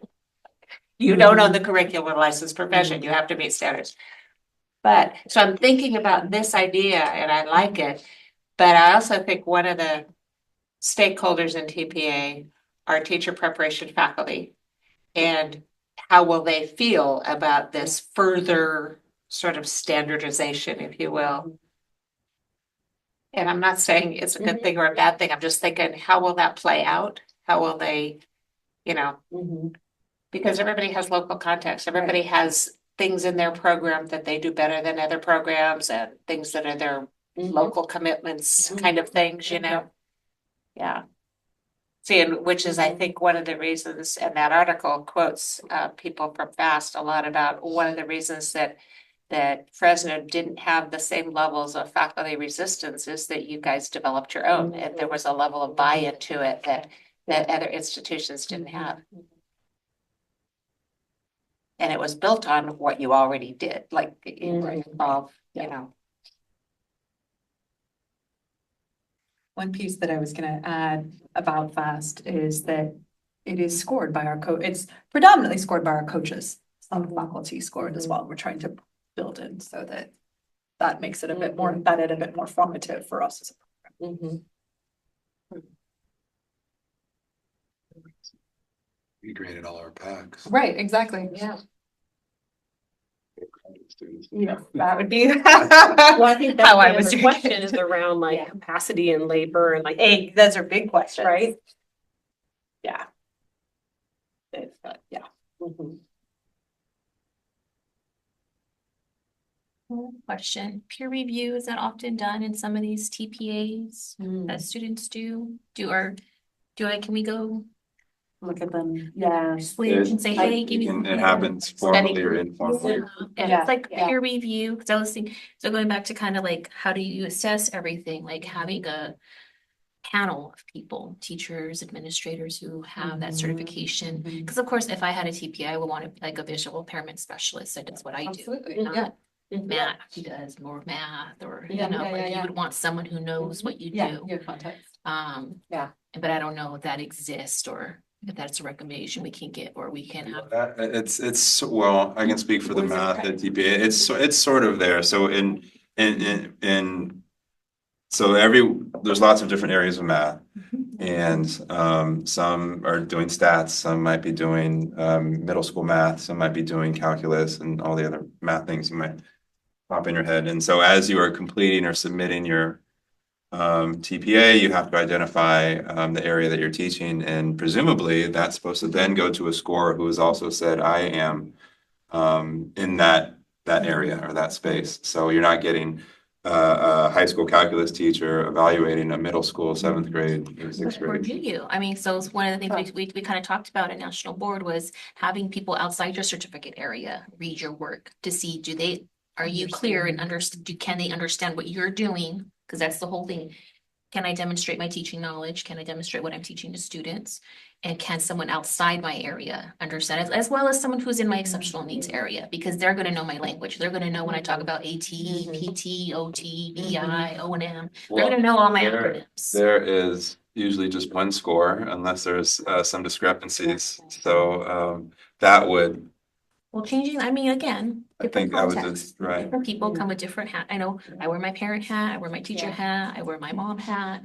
Like, yeah, it just kind of depends on what am I gonna have to go, what am I working with? No, I think I hear you. I think Anyway, that's just kind of something I want to hear you guys talk about that. ideally that would be great, but in reality, what that means is teacher candidates are going to pay more because there's multiple eyes. I mean, and I don't know what that looks like, what that pay structure looks like. Well, I'm wondering, when you have 3 different programs, your question about sort of the student groups of preparation or work or review, does that happen?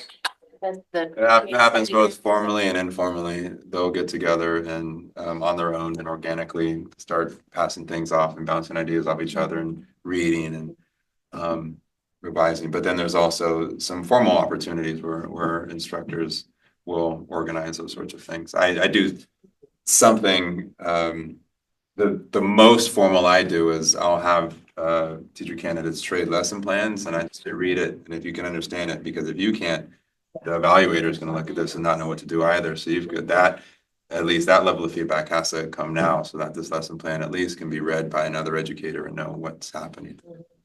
But that, I don't do anything more than that besides the peer review. We have a similar kind of process, but we have directors who are kind of their primary supervisor or primary coach.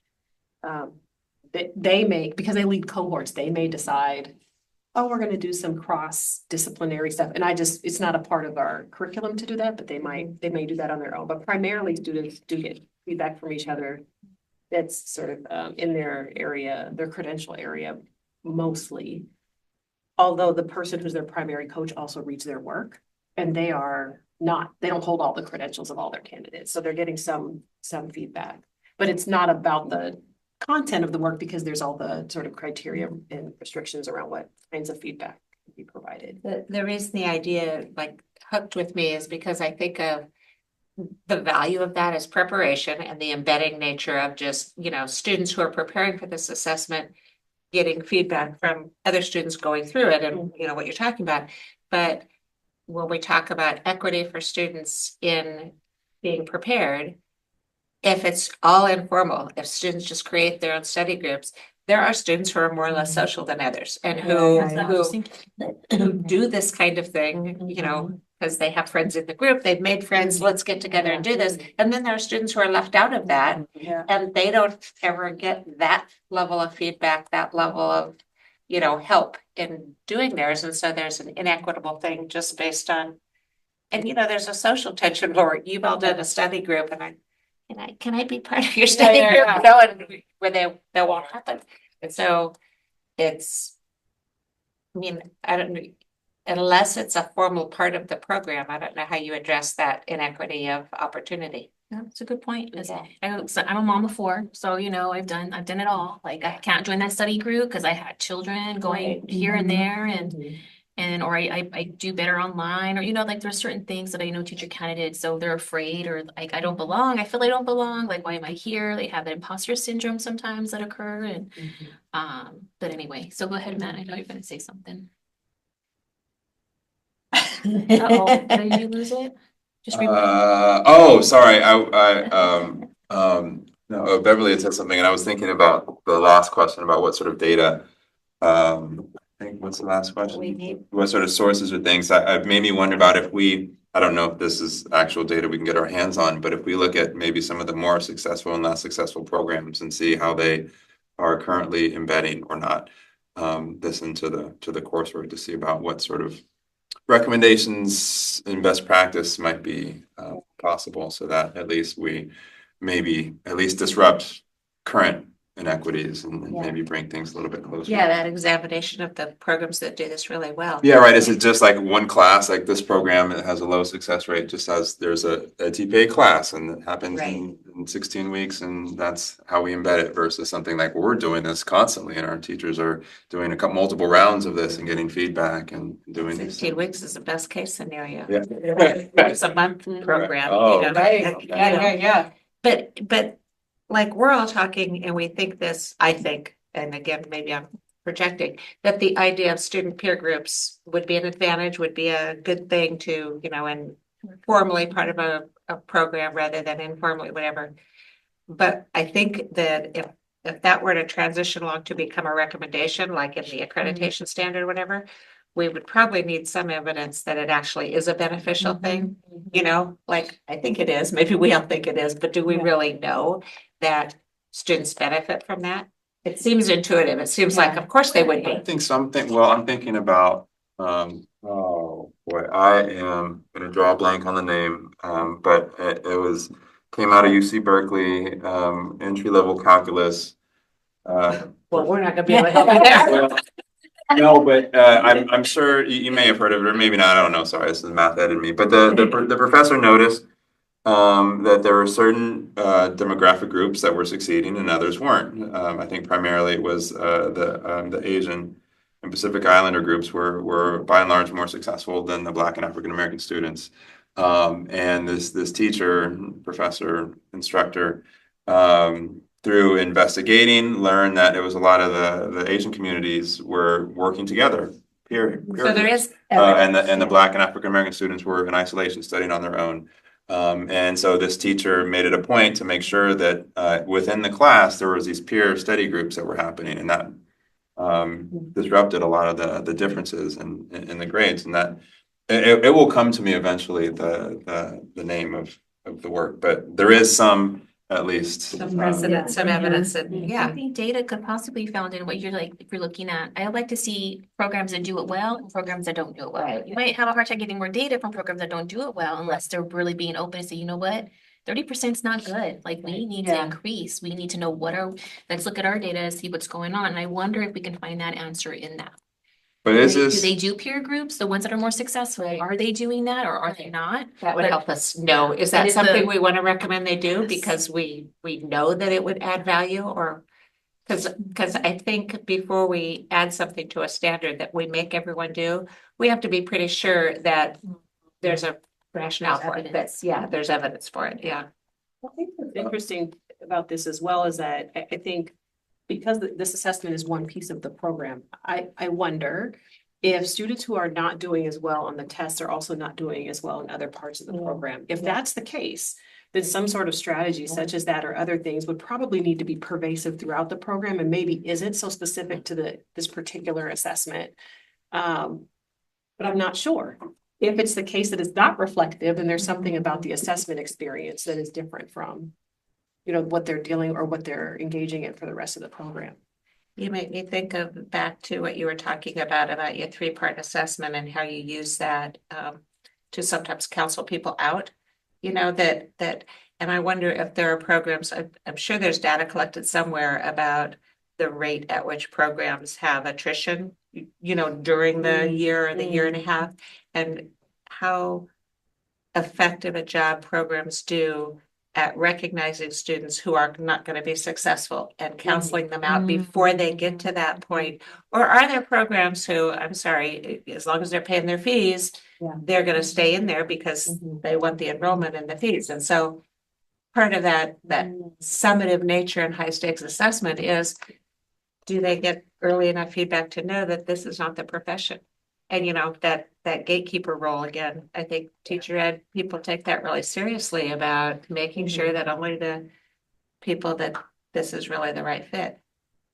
To that point, I think what you're opening up is like student peer groups is one strategy. there are lots of strategies that might be supportive of success. And so, but I think generally, if we say that we believe that programs should have some sense of providing equitable support systems for all groups of students, right? Yeah. Then peer groups could be a strategy that works in a particular context, but there might be other strategies that programs might use that have been successful for them as well. And an examination of the best practice things might elicit the list of strategies. Here are things that effective programs do. Yeah. And, use some of these or come up with evidence-based additional ones that show us how you use this in supporting students. You're right, it's one strategy, and Yeah. there might be a whole lot of things that good programs do. And various sort of, what am I trying to say? Oh gosh. Intersectional identities, right? We may say we want to have people in groups that are content-based and maybe cross-content-based, maybe race-based, maybe like there, I think as an individual person, what feels supportive to you is going to be very specific to your own intersection of identity and et cetera. So anyhow. Right. So instead of prescribing, here, you must do this strategy, Mhm. you give an array and you allow the institution to say, this is what works for our faculty, our students, our context. These are the things that we think are going to be most supportive to our students. Mhm.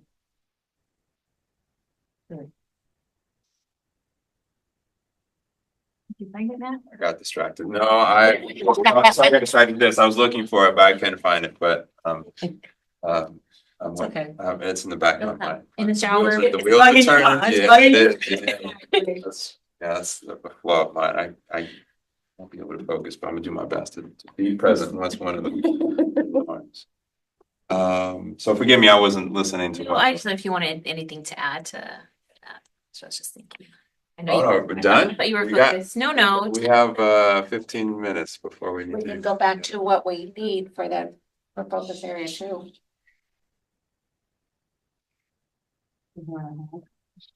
Notes all over the place here, but it's trying to capture the attributes of the assessments being embedded.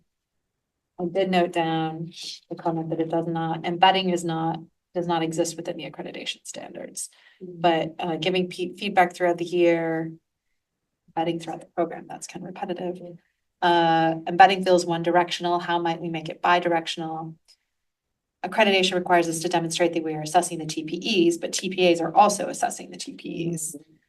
Concepts that we teach in our program that are not included with the TPA, what would it look like to embed those in the TPA? Opportunities for feedback from other candidates, formal versus informal. Does that create an equity issue for candidates who are less social? Do we actually know that candidates benefit from these practices?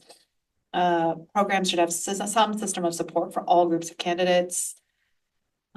Possible recommendation, localizing the scoring is a way to embed, but then there's the labor involved in that. And other thoughts, concerns, questions. Ed code says embedded in preparation rather than embedded into coursework and clinical work. How are TPAs embedded within programs currently? What would it look like to take the typical work of a prep program and embed that into the assessment? What do the support systems programs with high pass rates have built in? How do those differ depending on the context of the program? How could these be built into accreditation systems? And then just as I kind of have like a additional resources section kind of for that's crossing our conversations. Case studies of program best practices for embedding, for making it formative. And then for institutions that have high pass rates, how are they supporting their candidates? Are they also doing a good job of counseling candidates out of the program earlier on? I think you did a really great job of summarizing and catching the most important points. The one thing I think you missed was sort of the last thing that Shayna was talking about, and that is that we talked about the study groups or whatever as an example of one strategy Yes. that programs could use to support students, and that we would want to either glean from an examination of best practice or something, an array of Right. support Okay, strategies. so yeah, because I have, what are the support systems programs with high pass rates have built in? Right, and So what is the array of right, support and then systems? the whole push about the whole TPA accreditation standard, that possibly there be explicit language about using support strategies that there's evidence, whether from an examination of best practice or from Yeah. research, are shown to be effective in supporting candidates that programs are required to use. Support systems, what evidence? Cheryl, back in my CSU days, I never would advocate for putting more requirements on programs. That's so true. Wearing a whole different hat these days. Make them do it. Make them do it, that's right. When I was the CSU rep for the commission, I'd Yeah. be like, no, programs need autonomy. You're like, the faculty's gonna push back. The Right. faculty's gonna push That's back. right. And they do. They do. It's true, and I think it's an important consideration. It is. Absolutely. It is, because you can make all the regulations you want, and if your faculty don't buy into it, Yeah, it's not gonna work. that's absolutely. That's feasible. Case in point, literacy. The literacy certification. Oh, yeah. Yeah. Yep. Well, and I think good discussion, I think.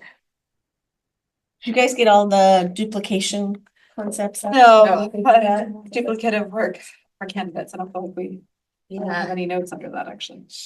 well, I mean, to avoid duplication, if the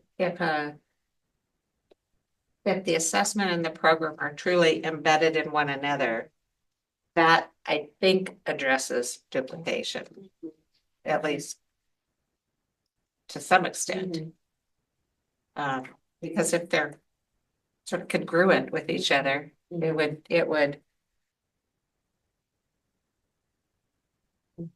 Because you think about why that specific language is in there, it's probably because candidates say, when I do the TPA, I'm just doing the stuff I had to do last semester or whatever, like they're seeing it as, they're just redoing what they already did. So part of it may be that you're not redoing it, it's not a duplicate of it, it's what you did before was preparation. Exactly. For That was this. to the It was practice round. practice, and it's, so part of it is the mindset Yeah. of why you're doing the same Yeah. thing more than once, but also that's how you learn things. Right. Is you do them more than once. Well, it makes me think of the accreditation system, introduce, practice, assess, right? If the practice is the work that they're doing in the courses, and then the assess is the TPA. So, yeah, so part of it is reality that Mhm. you don't want to do things twice without purpose, but part of it is mindset of understanding the learning process, is that you don't learn things completely by just doing them once. And I certainly don't. I feel a little like tension or on the fence about, like, it seems in some ways we have assessments in our programs that measure measure the TPEs. Candidates may feel, I'm doing these for the program. Right. But I'm doing the Ed TPA for CTC, for CCTC. And so, and I don't know if that's bad. It just is, right? And so I wonder about, but if I think what's challenging is our program is 1 year. Yeah. So if we said you have 3 years to do that, then maybe it's okay to say, like, you're going to pass the program now, and then you have 3 years to whatever. Maybe, if let's just imagine like we move this to the point of clearing. Right. So, so I think it's interesting because I mean, if we think about other professions, sometimes you do have to do something after your program to get whatever certification or licensing or whatever. So I'm not sure if it's necessarily a bad thing, but I think the purpose for CTC could be maybe, about the sort of ability to monitor and make sure that candidates meet a standard across the board and what are programs doing, et cetera. I think what's hard is that if that's the reason that makes our internal assessments not quite good enough, then it's on the backs of the students, I think is the challenge for me. Yeah. Right, because the students have to pay for it. Right. Then they spend the time doing it, and it does also take away from the time that we could be Working on other things in the courses. engaging in other work. So I'm not exactly opposed, and at the same time, just recognizing attention. I want to ask you, Shayna, you mentioned earlier, it's part of your accreditation standard. You have to say to the CTC that you're assessing the TPEs within your program. So I'm assuming that saying that our candidates all take the TPA isn't a sufficient way of saying you're assessing the TPEs. Can't a program just say the way we assess the TPEs is we look at the TPA results? So, Can a program say that? Not currently. oh, For LPA, yeah, we have allowed it. yeah, because I It's a was little- doing it with some of our literacy. It's a little hard timing wise because the Yeah. LPA isn't actually operational yet, Yeah, but Because I was wondering if that would address it. yeah. You know, because to say that technically, if a program is required to assess the TPEs, saying that they do it through the TPA is not part of the program. And so, but if a program were able to say, we look at the TPA results. Yep. And we you know, Use that like, to inform, exactly, Right. that So addresses then that it would formative take nature away- as well. right. sounds like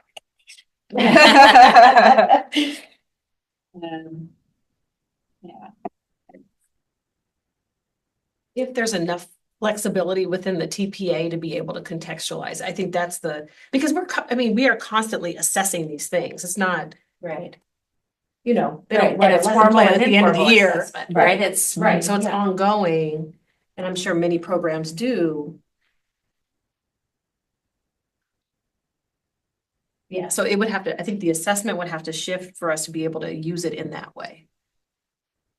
Because I wouldn't want to just look at the TP, or like, for example, we use that TPA. I don't want to just look at the TPA results. Just to like be it's able to- one Yeah, piece. yeah. I'm just flashing back to, Mhm. because I've been in the thick of the literacy certification, Mhm. right? And so for some of those, I was using our pilot fast as the assessments in Yeah. addition to specific course assessments. Right. Yep. Mm-hmm. Which brings us back to the I think the earlier conversation around the sort of structure of what's in the exam, what does it measure? Yeah, because if you're able to use a collection Right. of evidence, that's very different than, Portfolio. Yeah. Which that was Right. part of the ed code, right? yeah, I think, it said Encourage- alternative encourage assessments. alternative. Yeah, alternative it did say that. Right, including portfolios. Uh-huh, First, yeah. The original. yeah. Which is interesting. I mean, managing that collection, you've been doing that, so you know the work that's involved, but we have 565 candidates. So I'm just thinking like, how do we? So do we. How do we collect that many, but yeah. Yeah, like to be able to, what does a portfolio process look like? If I had 20, cool. Yeah, exactly. Yeah. But maybe it's more effective. How do we think about that? Portfolios Mhm. in general. And Definitely. I just think for students or student teacher, adults who learn different ways, could show your good and your bad. This was where I was weak at. This is what I did to correct it. And this is what it looks like now. And then this is what I do well. Yeah. And this is what I've done to accelerate, it just gives them multiple ways to show what it can be in tech, it can be in art, I don't know. And then they have buy-in because it's something they want to do. They have that autonomy to choose Yeah. what they want. They may need some coaching to guide them because I know just tell me what do you want? Just tell me what do you want? They're gonna be like, what, I don't know. I don't know what to do. I don't. So I think that's the part I was thinking about earlier was that coaching piece that needs to be in there as well to help them understand, like, you can do it. Just, you have all the answers, just how are you going to show it in your portfolio or in this TPA that's a lot of work though. You're right. It is. But some programs, I believe, either do or have in the past used portfolios as a part of their assessments, not for the TPA. Oh, just in like general. as a programmatic assessment. I have not experienced that, but I know people who have been in programs who that was part of their process. They had to have. The last person I spoke to who did that for some coursework, she says they kind of phased it out because they were going towards, I was again thinking about grading for equity. Just it was easier to do it the other way. I see. Interesting. Because it's easier. I get it. Rubric, click, click, click. You've all graded. You all know what it's like when you have to grade 20 papers. 30 papers and you just rubric, click, and so, yeah. This is also like for us, we offer the credential and the masters. And so we have requirements from WASC about measuring our program learning outcomes. Yeah. And so not only are they engaging in these assessments, but they're also, engaging in another sort of assessment strategy for our program learning outcomes. So I'm thinking about like, what would it look like to sort of integrate this into an assessment if we were able to do something like that effectively? So they weren't, right now our candidates are doing EdTPA at the end of the year plus a master's orals presentation, which is a very high lift for so many candidates. Right.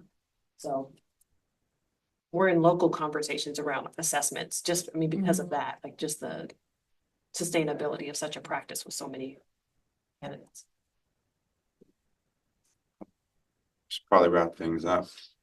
2 minutes or less. Anyone want a final thought?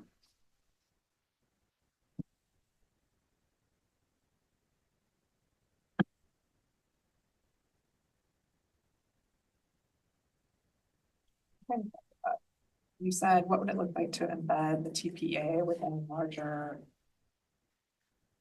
Yeah, I think so. What's it? assessment systems? I'm just gonna say. Ask. Yeah.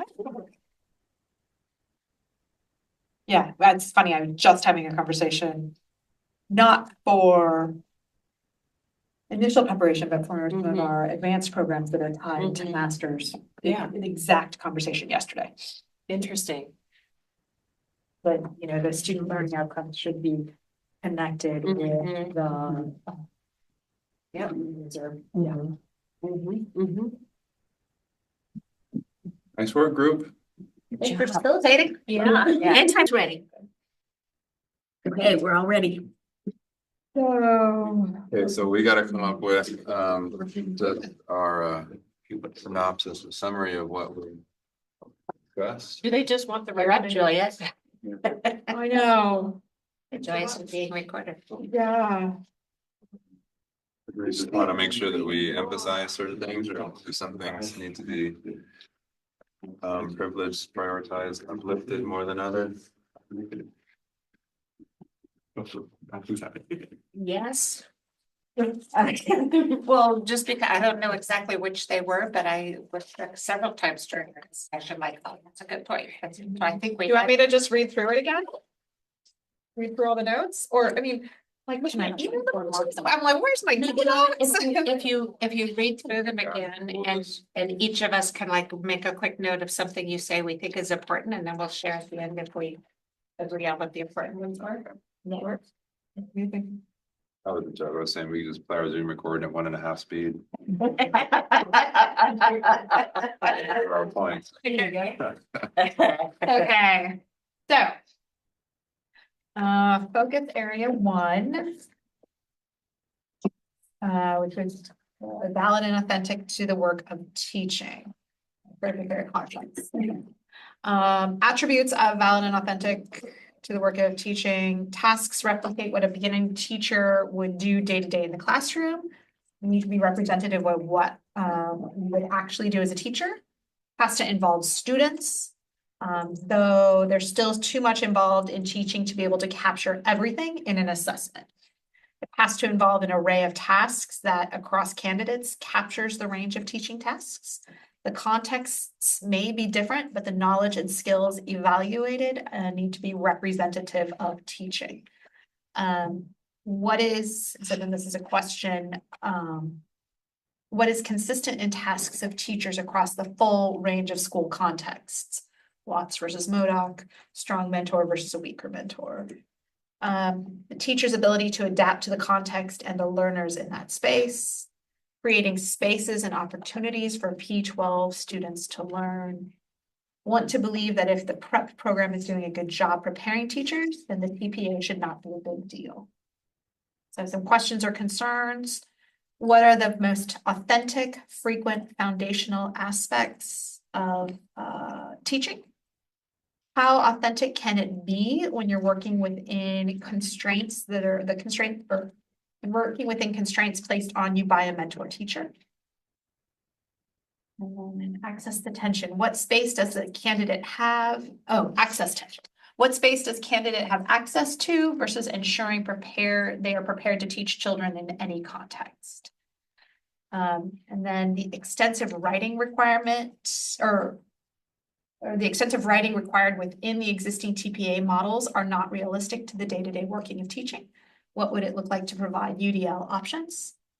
Some recommendations, orientation for mentors to the TPA expectations, and then on the part of the institution, ensure placement with strong mentor teachers.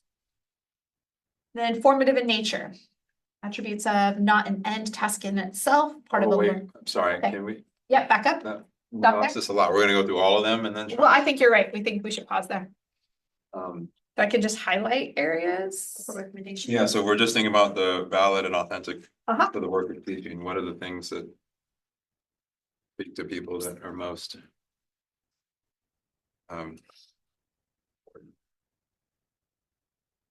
Focused on students. Yeah, it has to involve students, yeah. I think maybe true to maybe like how our conversation happened, we should maybe start by just noting that we're not gonna go through 9, 10, 11, 12 in turn, but rather collectively maybe, or. Yeah. Yeah. So yes, definitely that to the teaching. To me, the last thing, maybe because it was last, or maybe because I just think it's important, the UDL thing, but also just how authentic is it? How authentic is the commentary to the work of teaching? The commentary is required. Yeah, for Yeah. the writing, I think is. Yeah. I said extensive writing required Yeah. within the existing TPA models is not realistic to the day-to-day work. Yeah. It's realistic / authentic. Realistic, But I would like say, that. I want to ask you though, because a big part of it is looking at how the teacher reflects on their practice. How would you get at their reflection? You did ask. well, They do some voice. Well, isn't that currently an option that they do a video instead of writing? I think so, yeah. Is it? Yeah, so I'm not an expert in that area, but. not that I'm aware of, not unless it's been approved, at least with that TPA, you have to get, I think you have to get any accommodations approved prior to, otherwise it's writing. But I would say some of that, not all that writing is reflective. Some of that writing is describing. Yeah. And, But I'm not disagreeing with you that assessing their writing is what we want to do, Yeah. but how would you get at what you're trying to get at? yeah, well, I don't know. I'm not the, Oh, I'm not okay. the person designing these assessments. Okay. I'm saying that if we want something to be authentic, all these commentaries are not authentic to the work of teachers. They do not spend time writing down commentaries about rationale behind Right. all of their moves. But maybe that's unavoidable. How do we capture that reflective How do we nature? capture the reflective and the context and the whatever without having them describe it to us in some way? Reflective nature of teaching. Without an over reliance on writing. Yeah. Can you use multiple means of representation? So can you use a little bit of, I'm describing my classroom environment, I'm writing my reflection, I am creating art on, I don't know, a project that reflects what I know I was thinking old school science fair, but Yeah. know, I remember that we did, when I did my master's, we did like a graduate symposium and we shared our research out and and that provided us not only a way to share what we've done, but to talk to other people in an academic analytical way that could demonstrate our mastery of research. So I don't know how that gets written in here, or maybe that's a recommendation, is just explicitly put in multimodal ways of demonstrating competency. I think kind of going back to that portfolio we were talking about. Do you say 30% here, 30% there, 40% there? I don't know. Can it all be? I think there needs to be a component of each one, because that's what you're doing, you're teaching. So you expect your students to have, presentation skills, writing skills, reading skills.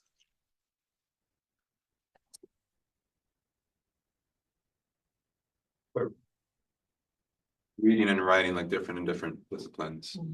So the writing that I'm doing in math and the reading is very different from what's happening in a language arts classroom. Yeah. But the commentary privileges are English language arts colleagues, not our math and science colleagues necessarily. That's a good point.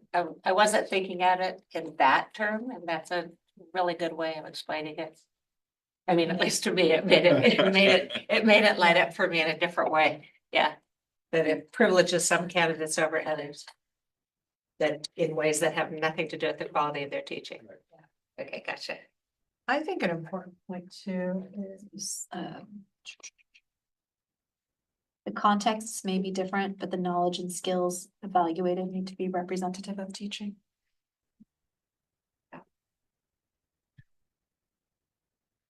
Supposed to come back. 12 or 1:15. Sorry, we got. We have 15 minutes. Yeah. Oh, we better move off. So when we share this out, they're gonna ask for the recommendation. Is that what we're sharing? No, I think we're just sharing the highlights of our What we group. think were the most important. Okay, So right now, we're still with task one and we're on the very first. So we need to, we have to get through. is there a way to summarize that into a statement that you can? Yeah, we'll rely on Juliet to do that. No, I think, yeah, if we wanted to make this nice and pretty, but I think we can also do just, we have these notes here, we just need to say, Juliet, if you can say, these are the most important things. Okay. So I'm just going through and highlighting the things that we have. Okay. Literally highlighting the things that we highlight with our conversation. Okay, so moving to formative in nature then? Formative in nature, attributes of not an end task in itself, part of a learning loop. Formative for the next stage of learning that requires a tight connection between the IHE and the hiring LEA. It's formative, or formative is the where are you now, where are you going, how are you going to bridge that gap?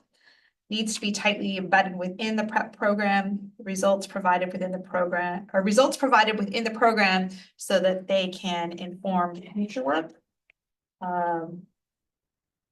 Also formative to the program. The program should be using data to inform their work. Candidates should see this as a learning opportunity, but too often they focus on the score. How do I improve my score? Not how do I improve my teaching? The original intent was this should lead into induction.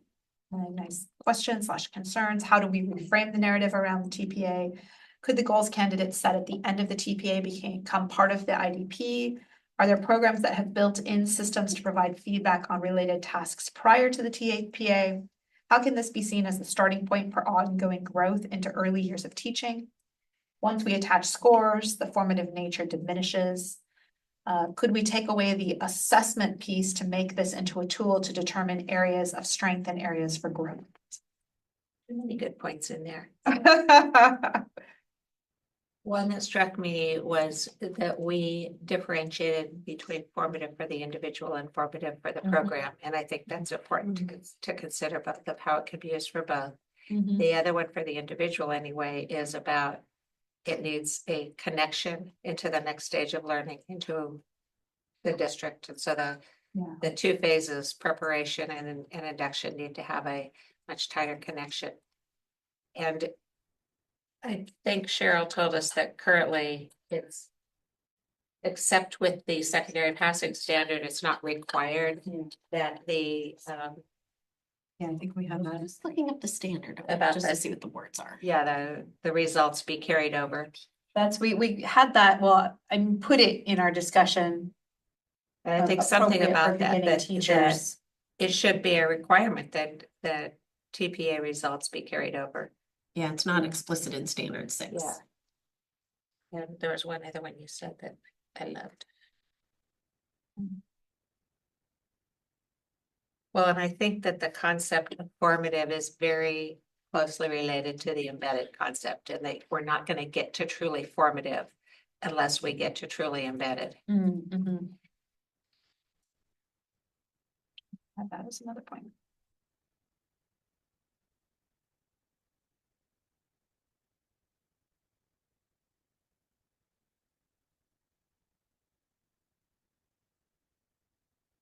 Reasonable to implement in a wide range of classroom settings. I think these get easier as we move forward, right?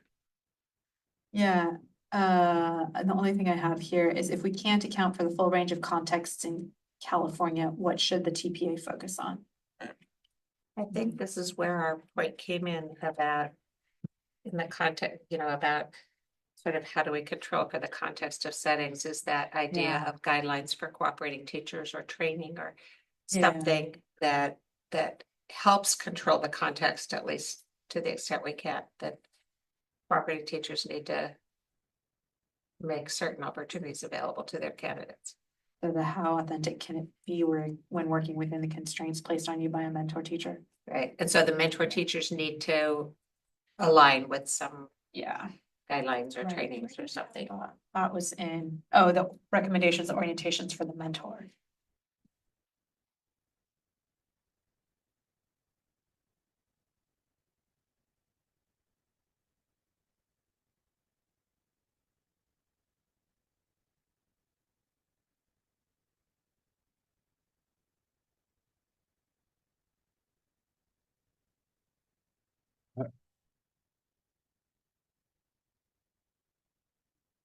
And not trying to open up a can of worms. I guess I'm now just rethinking things. If I'm in the classroom, as a teacher, it is quite possible for me to go to my colleague in the department to get ideas, resources, lesson plans, so forth. To use for my class. So there's one thing to have constraints, like I want my classroom to focus on social justice mathematics, and you, my mentor, say this is not the place for that. I can't do that. Social justice, math is math. Right. But I could come to you and say, I gotta teach this. Yeah, for my TPA, and these are the things that are required for the TPA. Do you have any ideas? And that, whether it's a TPA or just a general conversation of interest of mine, I think happens.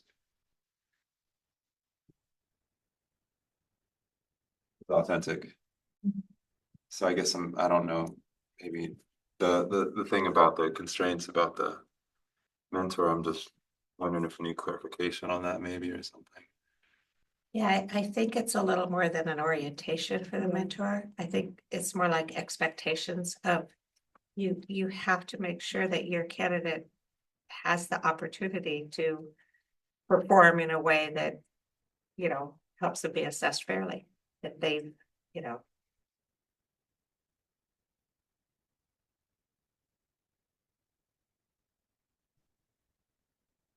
Appropriate for beginning teachers. What do we got for that? I already loved what Shayna said about that. Not yet expert. The but competent beginner, competent. what does that mean? What does that look like? Yeah, Appropriate suggests they should be able to complete should be able to complete within their context, whatever that is. We also had. Teachers do continue to learn and develop, but day one as a beginning teacher, you're still responsible for learning of the students in your classroom. You still have the expectations of the students and their families. And then, yeah, there's an obligation to students and their families too, to ensure that even on day one. are responsible to. Still responsible. Who is a beginning teacher? Have that conversation. Does that include candidates? Are they beginning teachers? As if they're doing this. And then, Yeah, and so the focus is on the beginning teacher, but when they take the TPA, they're not quite at that point. but it's kind of like, if you think of an analogy of taking a driving test, where you've practiced and everything, but you're not yet an independent driver, but you still have to take the test, it's to be that, so. And then we had questions, concerns, tiers of support, developing expertise means they're able to demonstrate consistently and effectively. What would it look like if we're able to place candidates who need additional support in a co-teaching space? Could that lead to different levels of induction support? The next specifics of the IDP to areas of strength, soft polish identified on the TPA. And we had the question, would that impact hiring by districts? Or secondary passing, that is a requirement of IDP. So I have the competent beginner highlighted. Anything else? You want to highlight?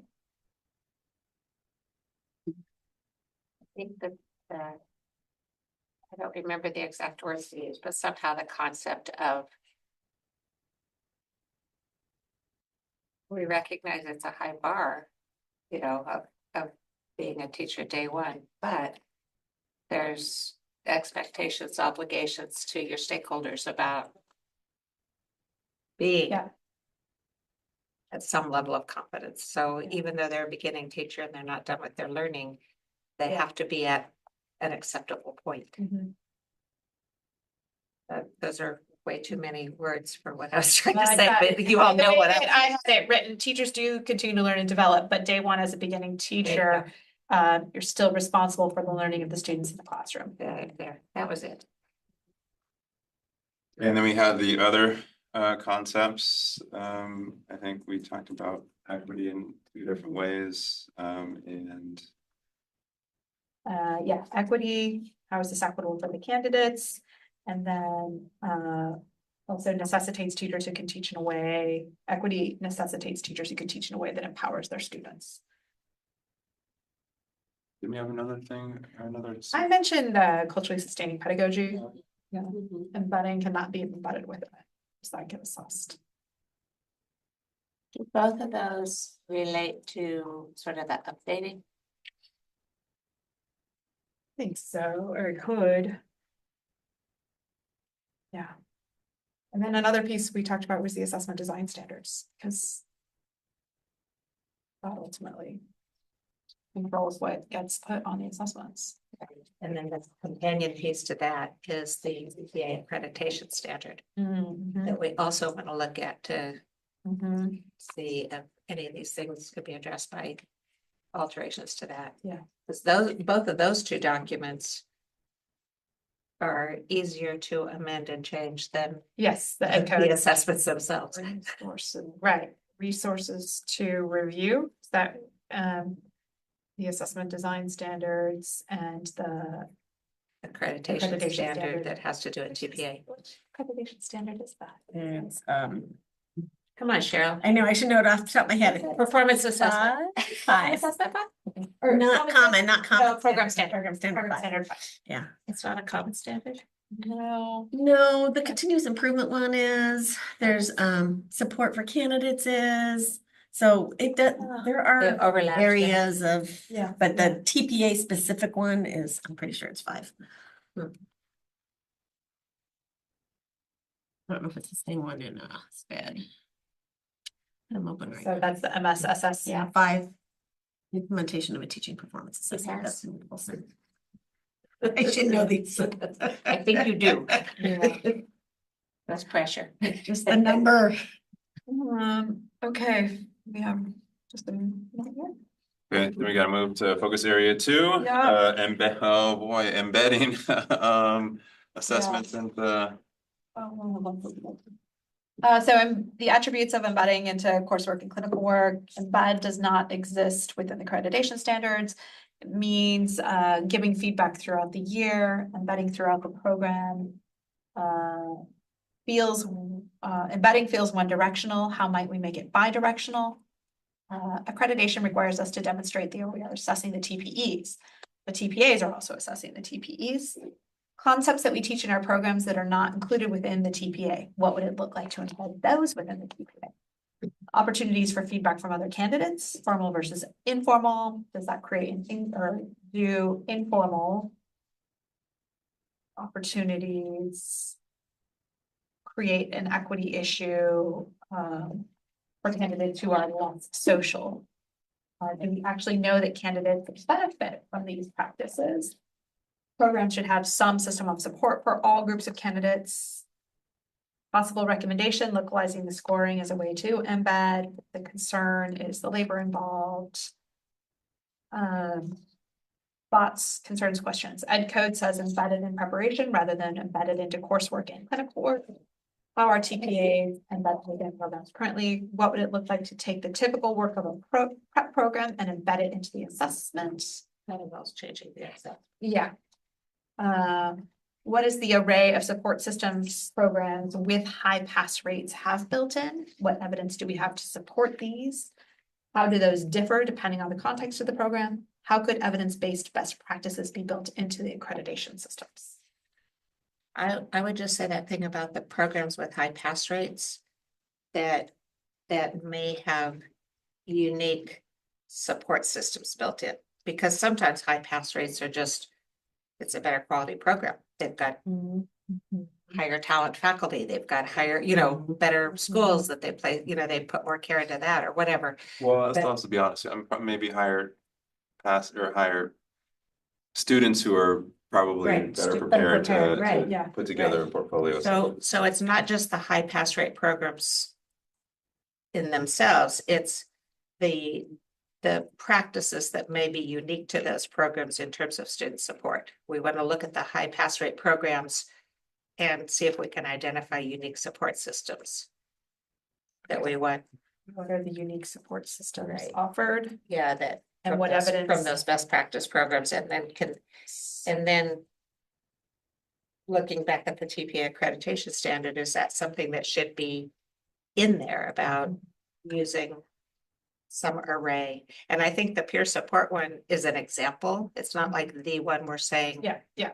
even with our study, but it's like it's,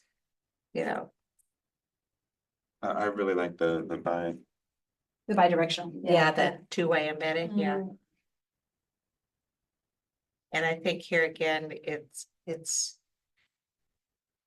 an important point emphasizing that formative assessment and embedding are like critical elements of each other. And then later on, we also had, if the assessment and the program are truly embedded. It addresses the duplication issue. Or congruent. Yeah, are truly, yeah, embedded is. Intertwined. Interconnected. Group think. We go through several iterations Yeah. and then the right one emerges. Then I also had the introduce, practice, assess, help candidates to see the coursework components as the practice with the TPA. IPA right now. A different IPA, my friend. Oh. We are being recorded, never mind. What? We are, I'm afraid, I need to wrap it Yeah. up. So then, Julia, good juju as the, Yeah, that's tough. I think Juliet is gonna do great. I will, and I sent those to Adam on the, I will send him an updated version. well, and if you like, you can always just ask us to chime in where. Yeah. Well, feel free, please.